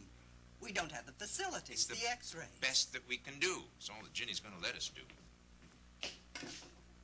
You know, I think that fall frightened her more than she'll let on. Well, my wife's got courage. She always did have. Well, maybe she's just about used it all up. Didn't look that way to me. Hobbling around in a sprained ankle. Did Max leave? Yes, he wanted to finish the chores and get home to Rena. Now, he told me earlier that he was pretty sure that he was gonna be walking into a fight with her tonight. It seems they got big problems now. That shouldn't surprise you.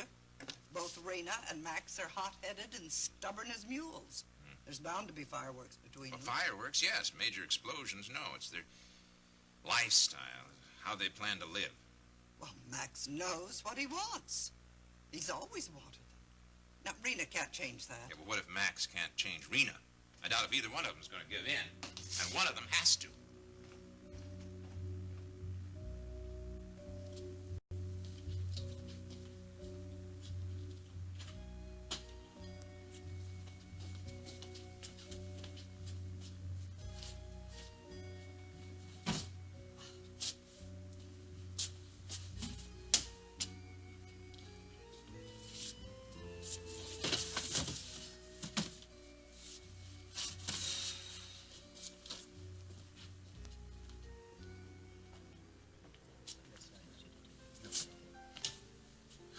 Hi, darling.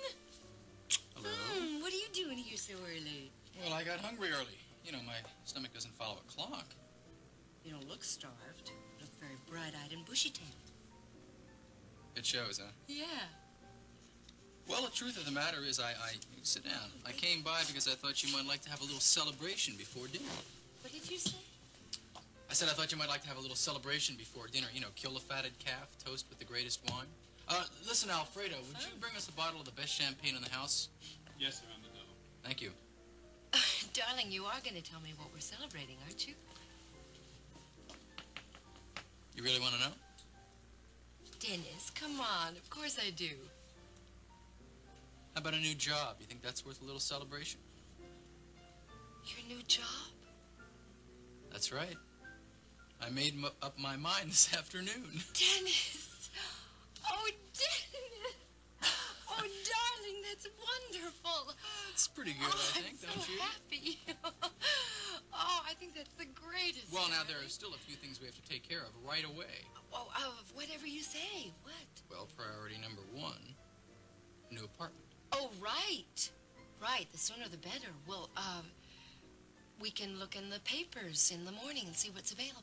Well, I'd like to get a place by the 1st of the month. Better yet, why don't I talk to a real estate broker first thing in the morning? Maybe someone who handles condominiums? Oh, now, wait a minute. Let's not go overboard, all right? We won't. We'll just see exactly what's available and get exactly what we want.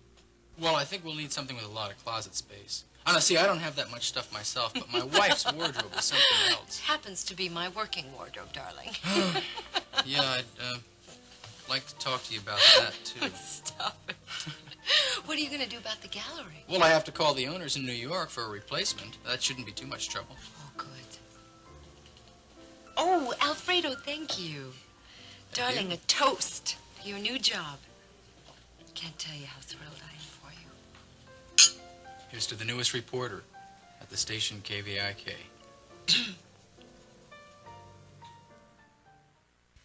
Thank you, Courtney. That feels much better.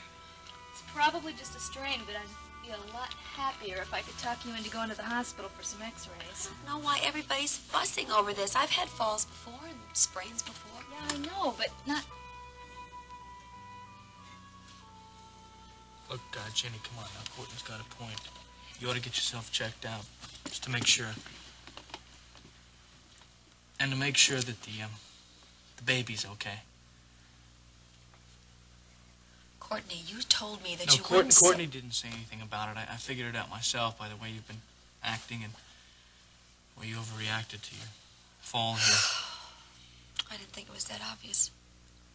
Jeb, please, promise me that you won't tell anyone about this. Not yet. Does that include Barrett? Especially Barrett. Jenny, don't you think that he has a right to know? I mean, he's your husband, he's the father of the child. Jenny, he is the father of the child, isn't he? No, Jeb. Ryan's the father.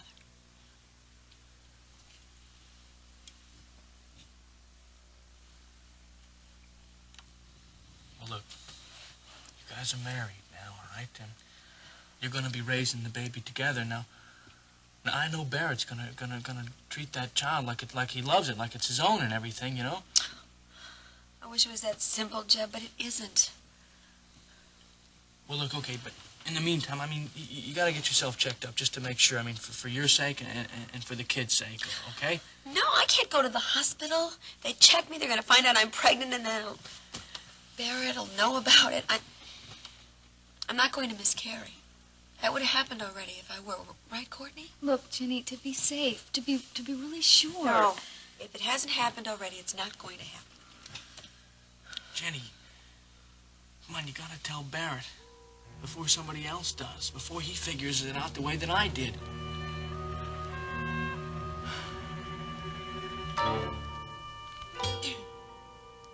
Will you say that again, darling? Sure. I said, here's to the newest reporter on the staff at station KVIK. How on earth did that happen? Well, you know I had to talk to Stryker Bellman about seeing Dad. Yes. Well, Vicky was there. And I was telling her that I was considering a job change, and she suggested that I might like working at the TV station. It was as simple as that. I thought it over and told her that's exactly what I wanted to do. Staff reporter. Yeah, isn't it great? Yeah. Listen, Paige, I can't wait to tell my father. Why do you want him to know? Well, I think it'll be a terrific therapy for him. I mean, knowing that I'm following in his footsteps. I think it'll be a reassurance for him. I think he needs that right now. Is that the real reason that you took this job, Dennis? Yeah. Hey, what is this, Paige? I think I can be good. Well, what happened to Alex? I thought you were going to go over and talk to him at World Oil. I did go over and talk to him at World Oil. I told him I was going to take Vicky's offer instead. And what did he say to that? Not much at all. As a matter of fact, he wasn't even disappointed. He was more worried about what Mom did the other night when she came over with her little visit. Oh. Well, you know, she lied to him about it. Oh, really? Yeah. Dennis, you know, darling, I really think you should call the gallery owners right now. I mean, it'll give them a chance to find a replacement, and the weekend is coming up, you know? Well, yeah, I guess that would be considerate. Why don't you do it now? You can go into my office. It's quieter there. Well, what happens if the champagne goes flat? But just open another bottle, sweetheart. All right. I'll be back in a minute. Okay, see you in a minute.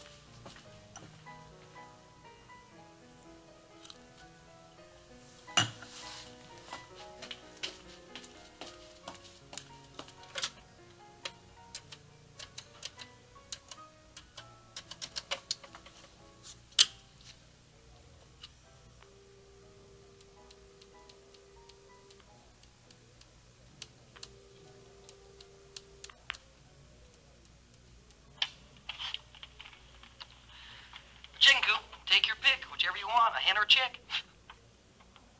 I beg your pardon. I think I have the wrong number. Maybe not.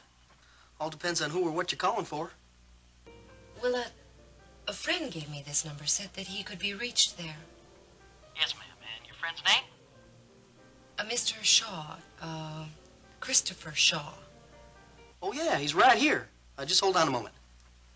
Mr. Shaw, got a lady here who wants to speak to you. Did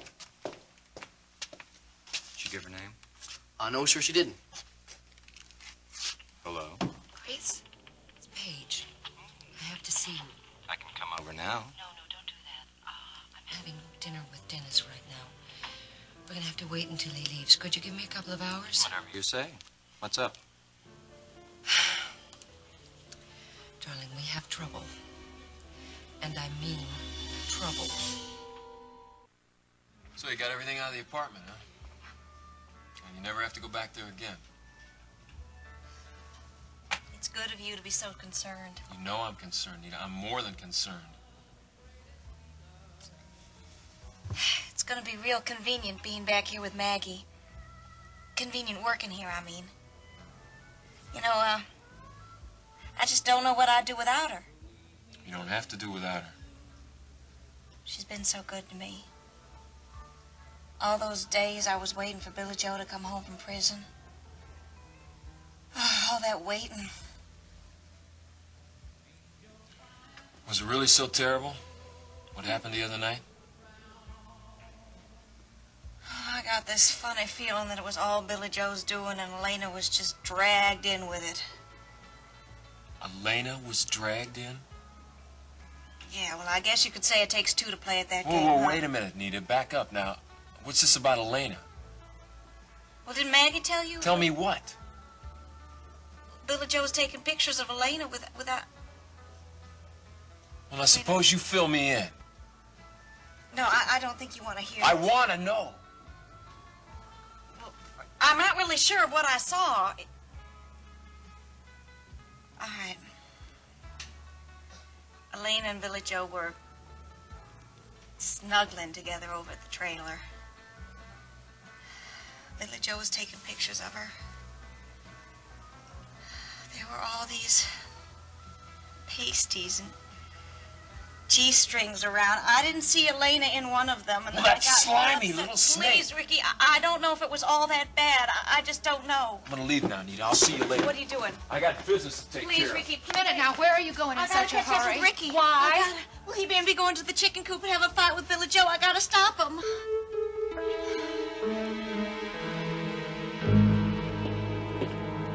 Good evening, Mrs. Carrington. I trust I timed my entrance correctly? Would you take care of that for me, Alfredo, please? Certainly. Thank you. Why, Mr. Shaw. How nice to see you here again. Never mind the performance page. He's out of earshot. Now, what's this trouble that you called me about? I have a question for you first, darling. What in the hell are you doing in a place called the Chicken Coop? The search for talent is endless. What kind of talent? Well, in this great epic that I'm about to star you in, we will need supporting cast members. As interesting as you are, you can't talk to yourself for 120 minutes. Well, you can quit playing the talent scout, darling. We won't be making this feature for a while. At least not with Wheeler money. What do you mean? It's off for the time being. Wait a minute. I thought you said that you had hubby up against all this big world oil money. Yeah, well, Dennis had other ideas. He's going to KVIK as a news reporter. He would make more as a bartender here. Dennis isn't interested in money, Chris. Dennis has never had to scrounge for it. What does this mean, that the deal's off for good? Only for a little while, that's all. Come on, you're a clever girl. You can do something. I'm not even going to try, Chris. Why not? Because he cut off his mother and Alex. And if I push him, he'll do the same thing to me. It's just going to take a little more time. Sorry, kid, no dice. Than It just won't do. What do you mean? I just waited too long. Too many disappointments. You're not putting me off I'm again. not putting you off. You're damn right you're not. Keep your voice down. I want to make this feature as much as you do. Then try a little harder. There's nothing more than I can do. You know what I think? I think you'll come up with something. Because you're a very clever operator, Mrs. Carrington. Let go of me. No, as a matter of fact, I'm sure you'll come up with something. Do you know why? Because if you don't, those rich in-laws of yours are going to find out a little bit more about what you really did in Hollywood. You wouldn't. Then you don't know me very well. I wonder how they'd feel if they knew about your past career in the cinema. Rena? Rena? Rena? Oh, hi, Max. What's going on? Oh, I'm doing just what you want me to do, honey. Well, I don't want you moving, Rena. Who's moving? All this. Honey, this is all going back to the store. Everything that I got for the spare room, I'm taking back because you don't like them. Well, it might be nice to have a separate bedroom, even if it is real small. Maybe we can go shopping together then. How about that? Whatever you bought is fine with me.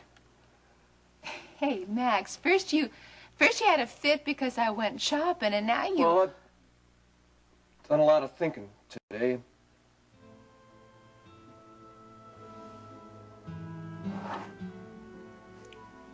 It's beautiful. Glad you like it. I got it for you. It's wonderful. Honey, I've been doing some thinking too today, and I never ever want to go shopping again without talking it over with you. Oh, you don't have to do that. And if you say no, there'll be no arguments. Well, you're used to pretty things, and well, just because I can't afford them, well, I mean, it isn't fair to have to make you go without. So, if you see anything you ever really want, we'll find a way. And you want to keep this print, huh?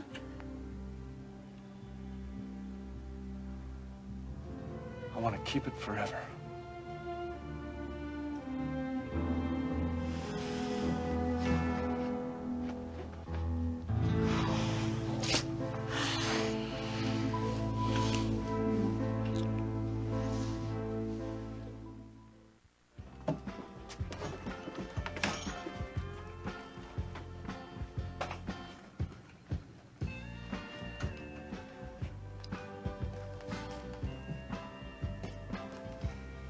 So your friend, Mr. Shaw, wants to put me in pornos.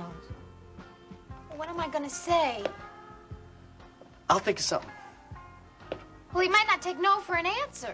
I said I'll think of something. Eat your hamburger, huh? I'm hungry. I can't perform on a full stomach. I want a beer. No way, forget it. Billy Joe, I can order it for myself. I'm old And enough. I'm your manager, and I say no beer. You want to get fat? Come on, sugar, give me a smile, huh? Don't worry. Look, I said I'd look out for you, right? I want to make sure everything works out just the way I promised. You'll see. Ricky! No, Ricky, don't! Ricky! Lousy punk, I'll teach you a lesson you will forget. Ricky! Putting me off again. Not putting you off. You're damn right you're not. Keep your voice down. I want to make this feature as much as you do. Then you just try a little bit harder. There's nothing more I can do. You know what I think? I think you'll come up with something, because you're a very clever operator, Mrs. Carrington. No, actually, I'm quite sure that you'll come up with something, because if you don't, those rich in-laws that you just got are going to find out a little bit more about what you really did in Hollywood. Then you don't know me. I wonder how they'd feel if they knew about your past career in the cinema. You're talking blackmail. I'm talking business. Doesn't sound like that to me. Oh, there are all kinds of business, Paige. It's just a matter of interpretation. Yes. Well, I'm so glad that you enjoyed your dinner here. I beg your To talk pardon? to someone just came in, darling. And I hope you'll drop by next time you're here in Houston. We have business to discuss. I can't talk right now, Chris. Then meet me later. All right. But I'd suggest that you don't rush into anything, darling. I think I have someone in mind for money.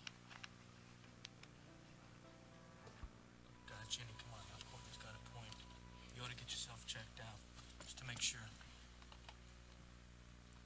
And to make sure that the baby's okay. Courtney, you told me that No, you wouldn't say... Courtney didn't say anything about it. I figured it out myself by the way you've been acting and the way you overreacted to your fall here. I didn't think it was that obvious. Jeb, please, promise me that you won't tell anyone about this. Not yet. Does that include Barrett? Especially Barrett. Jenny, don't you think that he has a right to know? I mean, he's your husband, the father of the child. Jenny, he is the father of the child, isn't he? No, Jeb. Ryan's the father.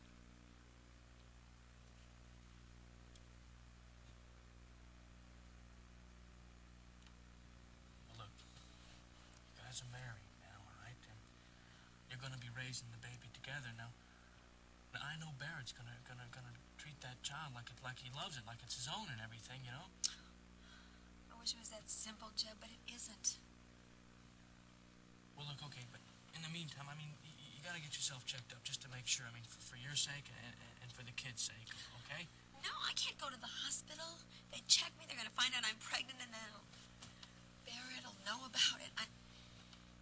I'm not going to miscarry. That would have happened already if I were, right, Courtney? Look, Jenny, to be safe, to be really sure. No, if it hasn't happened already, it's not going to happen. Jenny, come on, you got to tell Barrett before somebody else does, before he figures it out the way that I did.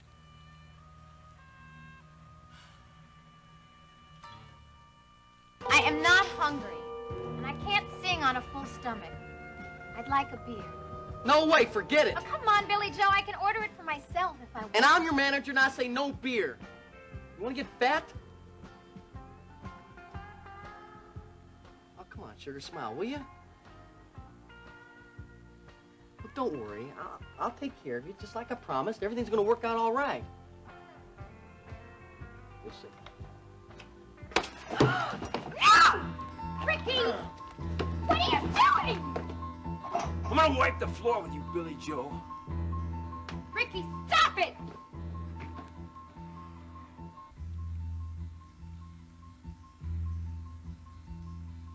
Hey, man, I got no fight with you. Ricky! Ah! Ricky! Come on. Ricky! No! No! This one's for Nita.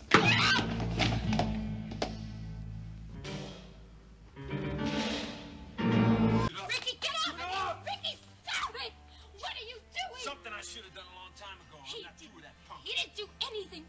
well, he's done enough to the people I love. Well, I can take care of myself. I'm tired of arguing with you, Elena. I want you out of here. You've gone crazy. Yeah, I was crazy to let it go this far, and I'm taking you out of here. Ricky, how could you do this? Just when everything was starting to go so well. Man, you ought to be grateful that I was here to protect you. Grateful? For what? For you barging in here and ruining everything. Now, you look, Elena. No, you look. You always act like you think you know what's best for everybody. Like you're the good old cowboy that comes riding into town to save the little old lady from the mean old bandit. Yeah, well, I'm not going to let that low-life creep take obscene pictures of you for dirty old men to drool over. You have got it all wrong. No, you got it all wrong, and if you don't have the sense to be ashamed of what you've done, then I'm just going to have to teach you. Oh, I always knew I couldn't talk to you. Yeah, well, I'm real glad because I'm sick and tired of trying to talk to you. Well, then, good. Why don't you just get out of here? Fine, but I'm not leaving alone. I'm taking you with me now. Either I'm dragging you out of here or you're going by yourself, but we're going together. I am not going anywhere. Especially with you. How could you do this to my career, Ricky? You think you got a career with Billy Joe, right? Well, you got another thing coming. Billy Joe? Billy Joe? Billy Joe? Billy Joe?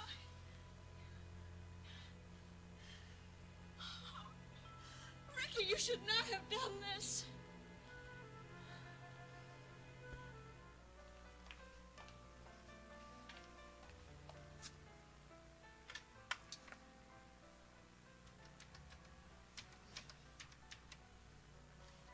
Barrett. Yes?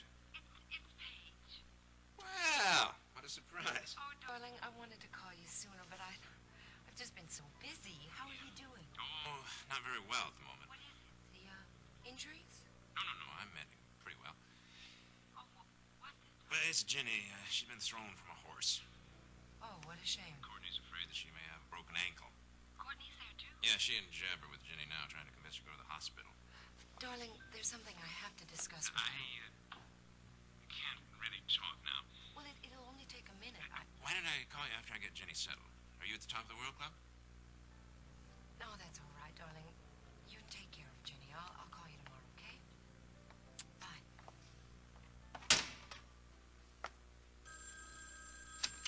Yes, this is the top of the World Club.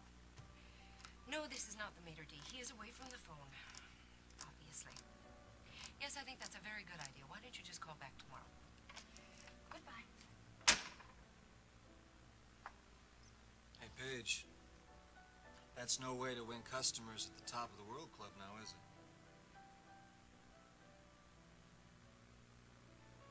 Who was that on the phone? Paige. I wonder if she remembers the telephone number. Grandma, isn't as if she never calls. Suits Paige's purpose. That's the only time she calls. That bothers you, doesn't it? Oh, it used to, but I don't think about it anymore. You seem to be the only one in the family she cares anything about. We've been close ever since we were kids. Well, she's managed to alienate everyone else in the family. She treats all of us as if we didn't exist. Well, maybe now that she's married, she's settled down a little. Family become more important to her. You know, she didn't even invite us to her wedding. She didn't invite anyone, Grandma. They got married at the city hall. Well, what did she want? Just to talk. I guess I told her now was a bad time. Well, I bet that didn't sit too well with her. No, it didn't. I just can't think about anything now except Jenny. Well, did you talk some sense into her? Yes, ma'am. Jenny's agreed to go to the hospital. Well, that's a relief. I've already called and arranged for a room. Was her injury that serious? To warrant getting a room? Well, Barrett, it's just a precaution. I think her ankle should be x-rayed, and I suspect she has a slight concussion. Well, it's important not to take a head injury lightly. Should we call in some specialists? Oh, no. Let's just wait and see, okay? I just don't understand her reluctance to go to the hospital in the first place. I mean, Jenny's usually so sensible. Well, knowing my sister, I mean, she doesn't like to cause any trouble. Taking her into Houston's no trouble. Oh, well, she probably didn't want to goof up Kate's dinner schedule, you know? Courtney, do you think she'll be in the hospital for long? Well, you may be able to take her home in the morning, but we'll do whatever's best for her. You know I that. still think it's odd that we have to force her to do what's best for her. I mean... Well, at least she's agreed to go, Barrett. Yeah. I'm going upstairs and see if she needs anything before I go. Well, that was a lot of fast talk you were giving Barrett. It was all true. There's more to it, isn't there? What are you getting at, Grandma? I know the reason that Jenny was reluctant to go to the hospital. And so do you two, don't you?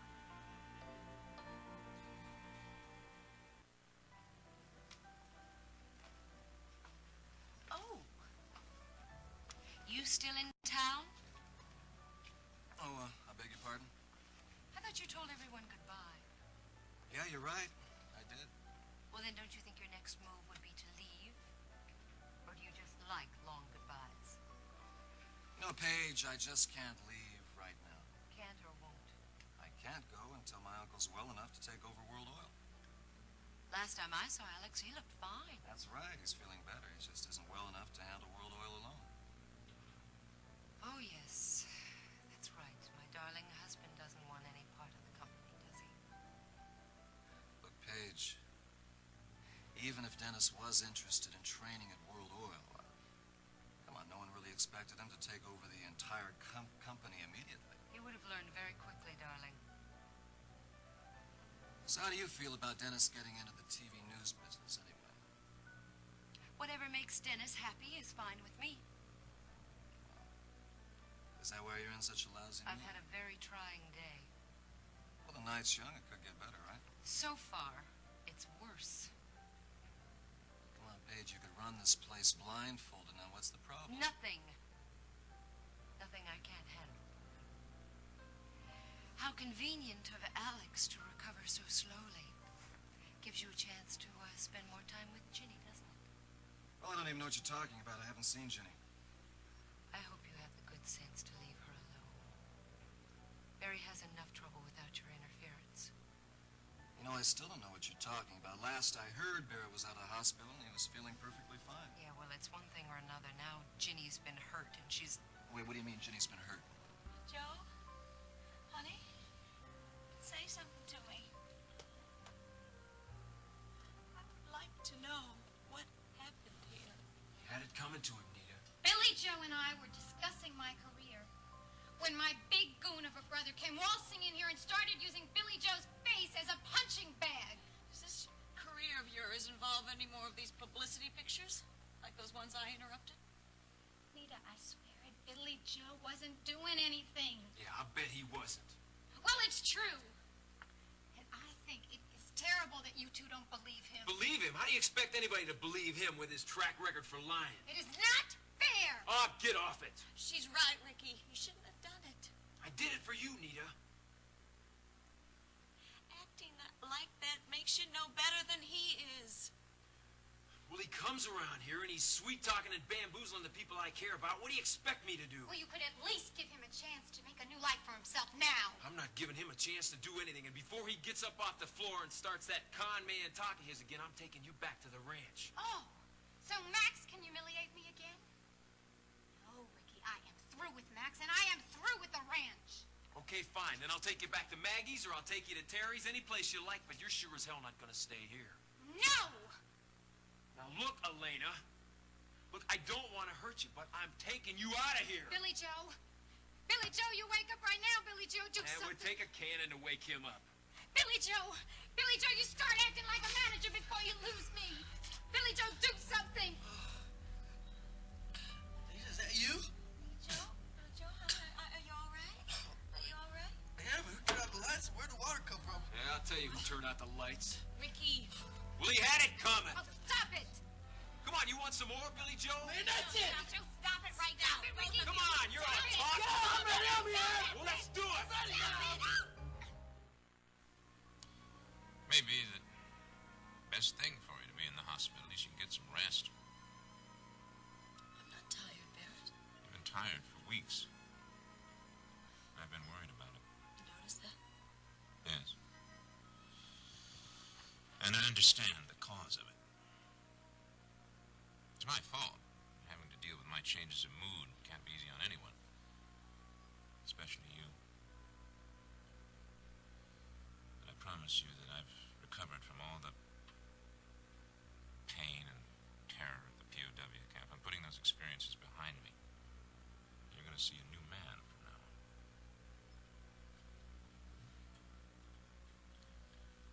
Just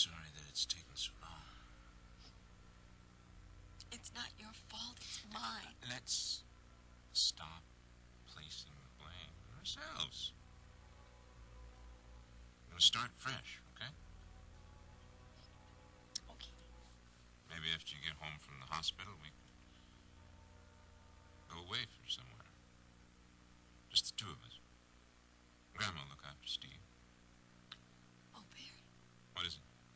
Somebody has to call Steve and tell him about my accident before he hears it from somebody else. Yeah, I'll call the Simpsons right now and I'll explain it all to him. Okay, just make sure that he's not worried. I'll tell him it isn't serious. Can I pack a bag for you, Jenny? Okay, yes, please. After I call Steve, I'll bring the car around. I'll be ready. Don't you worry. Everything is gonna be all right. From now on.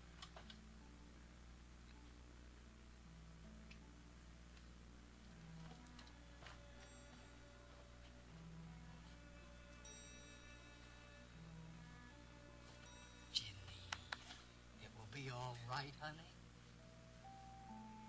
Hey, all right, now stop it, both of you. right here. Take I hear those you bricks talking. inside your face, pretty boy. Hey, what are you in what army? I don't need an army for a coward like you. That's funny, I didn't notice that when you were lying on the Just floor. a few lucky bunches, man. You didn't call me off guard. All right. You children had enough fighting for one night, huh? I didn't start this thing, Nita. He did, but I'm gonna finish it right You're now. not gonna Come on. finish anything, not when I'm here.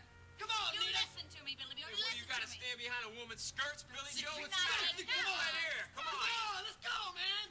I'm serious. I'm Get waiting over right here. Get on my way, Nita. This is it. Hey, what the hell is going on in here?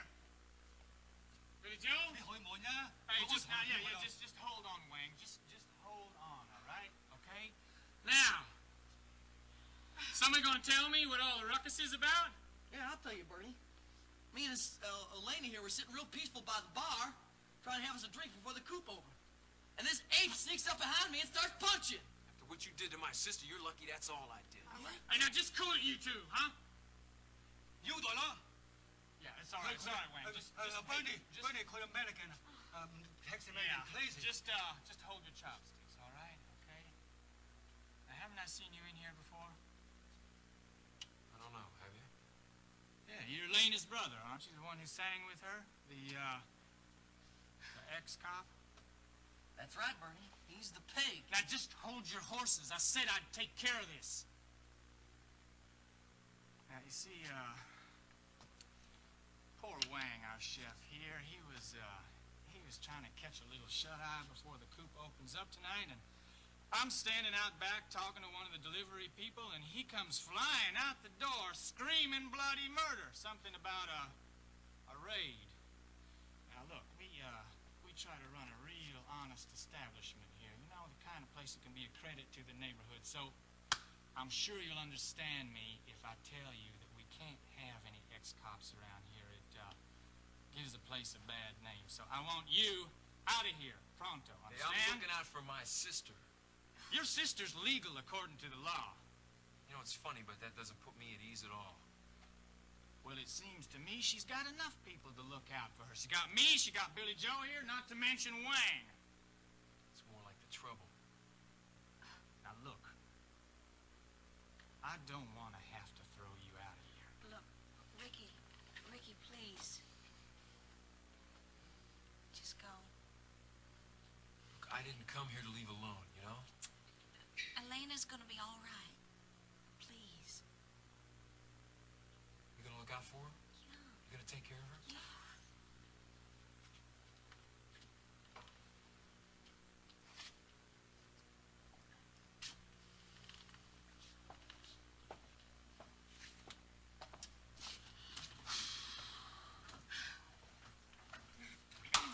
Okay, party's over.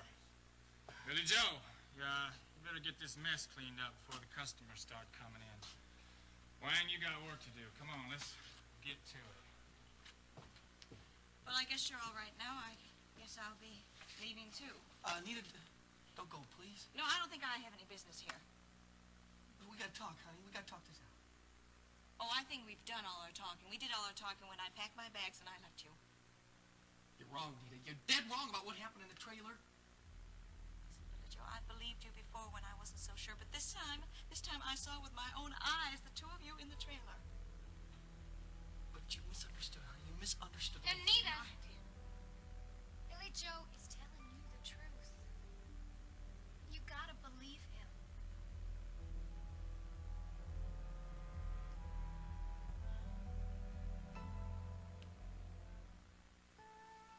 don't believe me. You gotta at least believe Elena. Oh, why should I believe either of you? Because she was there. But she was with you. I swear, Nita, I was just taking publicity pictures the other night. Well, at least I was trying to, but the trouble was I couldn't figure out how to work the camera. And then when I finally did figure it all out, that's when me and Elena saw that Bernie switched the costumes in the box. It's true, Nita. Hey, I am not surprised that you are not proud of what happened that night. Look, I thought Billy Joe was up to his old tricks myself. And that's why I was so upset with him. See? Oh, see what? I see two people who've got their stories straight. Oh, Nita, you are so gall-darn stubborn. I mean, I'm trying to explain what happened. I'm telling you, it was Bernie's fault. Oh, yeah. It's always Bernie's fault, huh? Don't you have the decency to own up to your own mistakes? But it wasn't my mistake. Will you tell her what happened? Tell her it was you that stuck them pasties in that box. Well, Tell her, Bernie, come on. Yeah. It was me that put him. It was me that put him in. That's true. Oh, so you're in on this whole thing here. Yeah, but Billy Joe told me he wanted to take some sexy publicity pictures. But I guess I got a little carried away. Darn right you got carried away. All I wanted was some cute little cowgirl costumes. You know, maybe with the slit up the side and some lots of sequins and sparkly stuff all over. You know, something pretty like that. Well, then why didn't you ask Bernie for things like that? Well, how did I know he'd get the wrong idea? Nita, all I'm trying to do is just make a little money for you and the baby. And we can do it, too. Elena's going to be a great singing star now that I'm her manager. Now, you don't think I'd risk losing all that on a stupid stunt?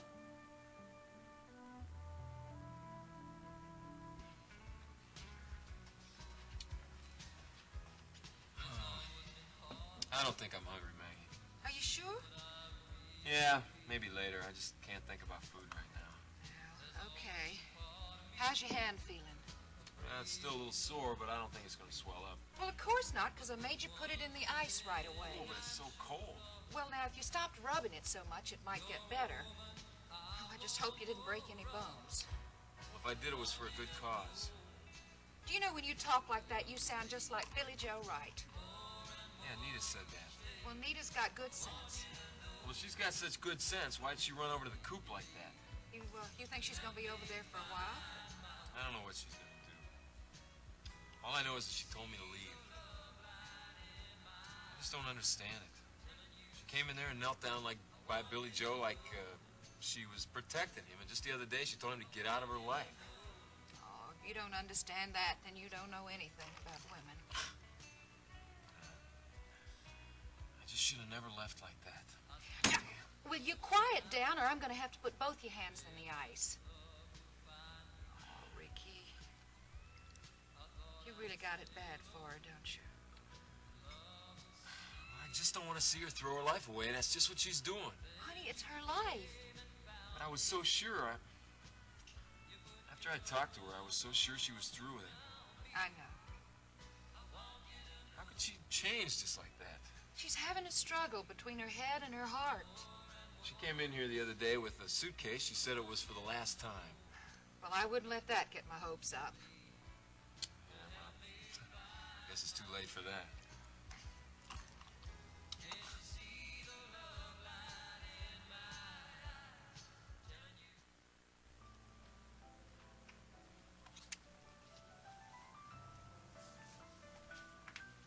Good night. Hope you enjoyed your meal.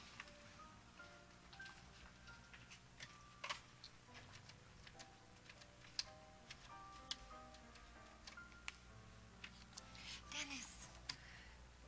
Darling, I'm tired. It's been a busy night. Well, I have to work late, sweetheart, so why don't you go on home? Well, I don't really know when I'm going to be home, so please don't wait up, okay? Oh, one of the employees, Billy Joe Wright, called in sick tonight. Yeah, isn't it?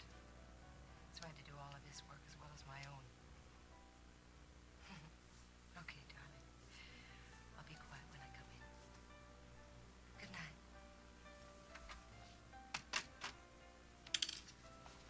Alfredo, did you take care of that problem at table 9? Yes, Mrs. Carrington. They're very happy now. Good. So you're free? Yes, Good. I'd like you to keep an eye on things. I have to go out for a while, all right? certainly. If anybody calls, take a message. Yes, Mrs. Carrington. See you later.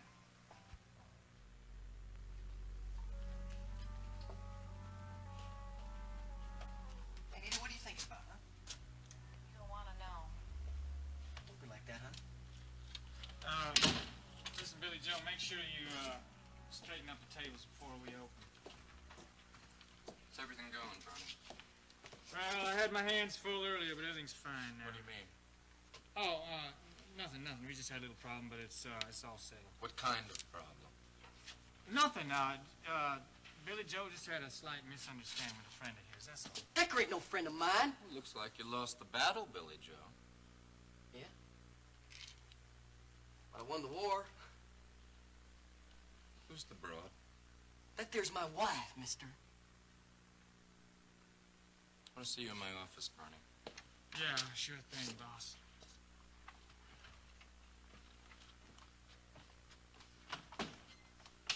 Joe, who's that?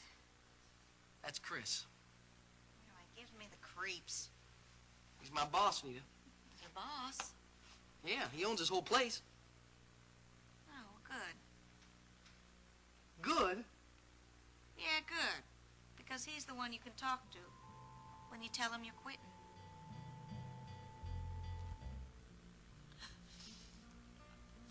There aren't enough tears in the world to solve the problems you have right now. Maybe it would help if you talked to someone. How long have you known? Almost from the first. I've had my share of babies, honey. Why didn't you come to me? Oh, Kate, I wanted to. I really did. But you're Barrett's grandmother. And you thought I wouldn't understand? I thought you'd be ashamed of me. Jenny, you were in love with Ryan. You were going to be married. Now, there's no cause for shame. I should have waited for Barrett. Honey, I pushed you into that relationship with Ryan. Oh, no, Kate, you didn't push me into anything. Yes, I did. Jenny, I love you as much as if you were one of my granddaughters. I wanted you to be happy. But I was so sure that Barrett died in Cambodia. So was I, honey. Now, there's no cause to feel guilty. But now... Now Barrett's home. And he's making a fine adjustment. Why don't you tell him that you're pregnant? I can't. Keeping this secret from Barrett is taking a terrible toll on you. I need more time. It's been going on long enough, honey. When I do tell him, I have to be prepared to lie to him about this child being his. Why not tell him the truth? Because it'll destroy him. And your living with this lie is going to destroy you. Honey, he lived for 5 years in a prisoner of war camp. But he's just now learning to put that behind him. Yes, and he accepted your relationship with Ryan. No. He said he understood it and he'd forget it. But I don't think it's possible. If I tell Barrett that I'm pregnant with Ryan's child, he just couldn't take that. I know he couldn't. Instead, you will live with the lie and destroy yourself. It isn't that simple. The truth is always simpler, Jenny. And in the long run, it's less painful. In this case, I'm not so sure. Well, it's your decision. I'll make it soon. And whatever you decide, honey, you know I'll stand by you. Don't you?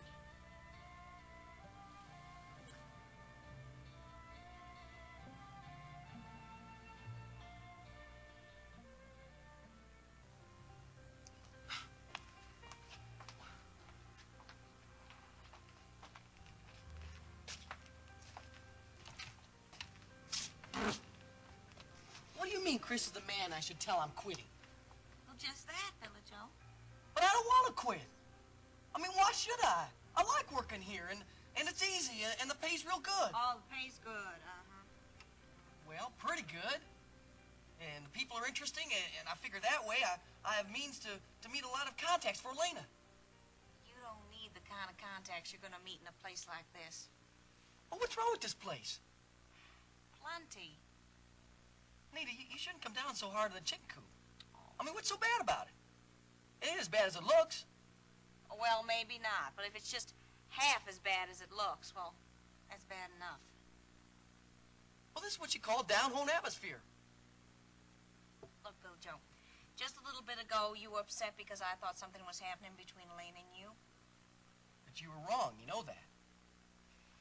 It is not good to be associated with people like Chris and Bernie, and it is not good to work at a place like this, because people are just going to think you are up to no good. But Nita, I mean, the coop's just the beginning of the road. It's just a stepping stone. I mean, it's a springboard for all my dreams and our whole future. I'd just be just as happy if you'd work at a filling station. Oh, Nita, you don't mean that. When are you going to get into your head that, yes, I do mean that? Come on, Nita. Joe, I love you for your dreams. That's the nicest part about you, but Nita, the sky's the limit when it comes to you and the baby. You know No. that? Really, the sky is the limit. And when you walked out of me and broke my heart, that's okay, because I'm going to take care of you nonetheless, like you've never been taken care of before. But working at that filling station, why not? It just ain't good enough, honey. I mean, it's good enough for my daddy, maybe, but not for me and my family. Honey, I got plans. I got lots of plans. They're going to help us reach right up to the top. Oh, honey, your plans have a way of backfiring. I'm just afraid you're going to wind up behind bars in Huntsville for another 3 years. I promise you, Nita, that'll never happen again. This time it's all going to be on the up and up. Yeah. Well, that's good. Because, you know, Billy Joe, you are no good at being a crook. What do you mean? Well, that last time when you were robbing that all-night grocery store with that toy pistol, and then you wrecked that car that was going to take you away. Well, that's how much you know. What I did was pretty smart. Oh. Yeah, by using that toy pistol, they couldn't put me on trial for armed robbery because it wasn't really armed. I'm always planning ahead like that. Yeah, did you plan wrecking the getaway car, huh? Well, come on, you gotta stop thinking about stuff like that anyway. We want a new kind of life, and I promise I'm not gonna hang around with those crooks anymore like I used to. Well, what are Chris and Bernie? What are they? Well, they never robbed anybody. And I ain't never gonna do anything like that again. Honey, I'm gonna lead an honest life from now on, and I'm gonna make stacks of money. Stacks of money, because whether we get together or not, honey, I got responsibilities I owe to you and our baby. Is that all you care about, is responsibilities? No, Nita. I love you, honey. I love you. You can never doubt one single solitary moment of that, can you? Well, there was one moment that I did doubt that. That moment when I saw you and Elena in the trailer. Well, you didn't need to. Yes, I did. And it hurt me, Billy Joe. It hurt me deep down inside. That's why I want you to quit this place. Because I don't want to ever have to think those kind of bad thoughts about you ever again. Okay, honey. I'm gonna make a proposition. All right. What is it? Well, if I'll think about changing jobs if you think about moving back in with me.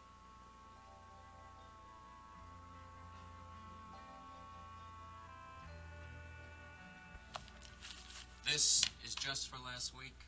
That's it, I'm telling you. It's the cost of the booze. It just keeps going up and up and up. Did you check the delivery? Did you make sure it was all there? Everything. I checked every carton against every invoice. I even opened some of them up to make sure they were full.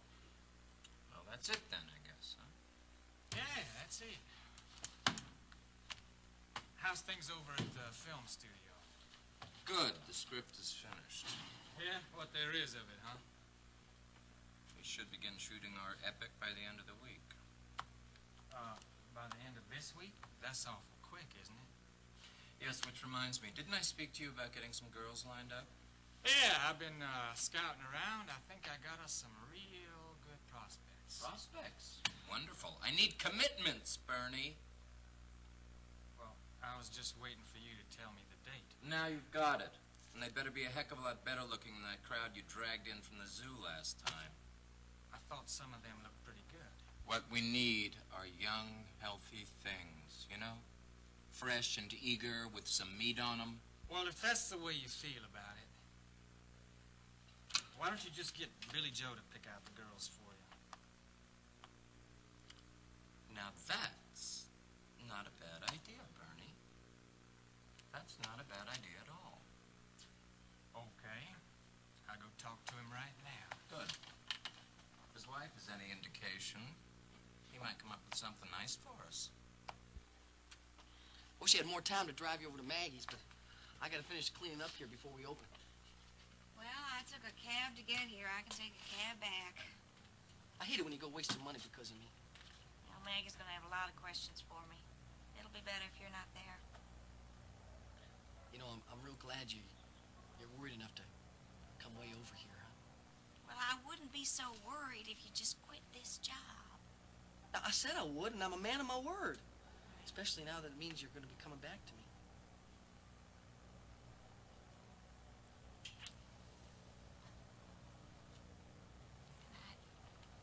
You be careful. I mean, this ain't the best neighborhood. Yo, Billy Joe. Yo. Yeah, Bernie. I want to talk to you about something.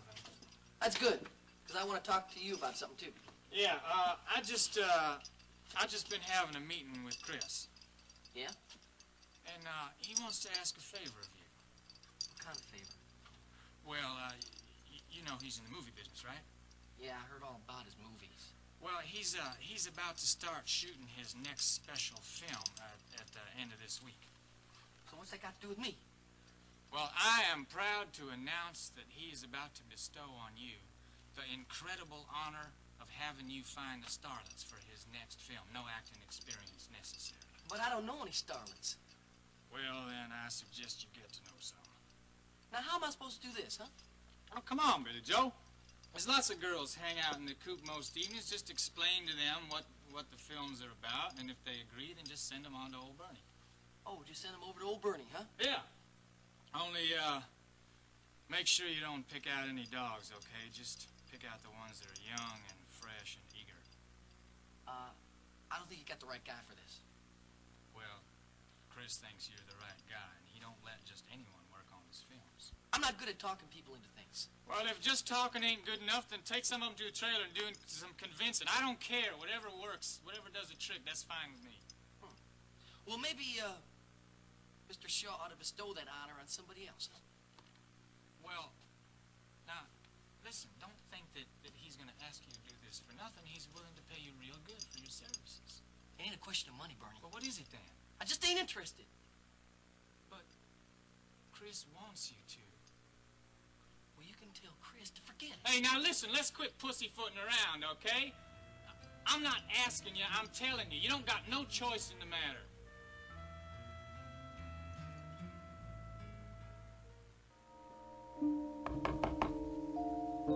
Who is it? Me. Just a minute.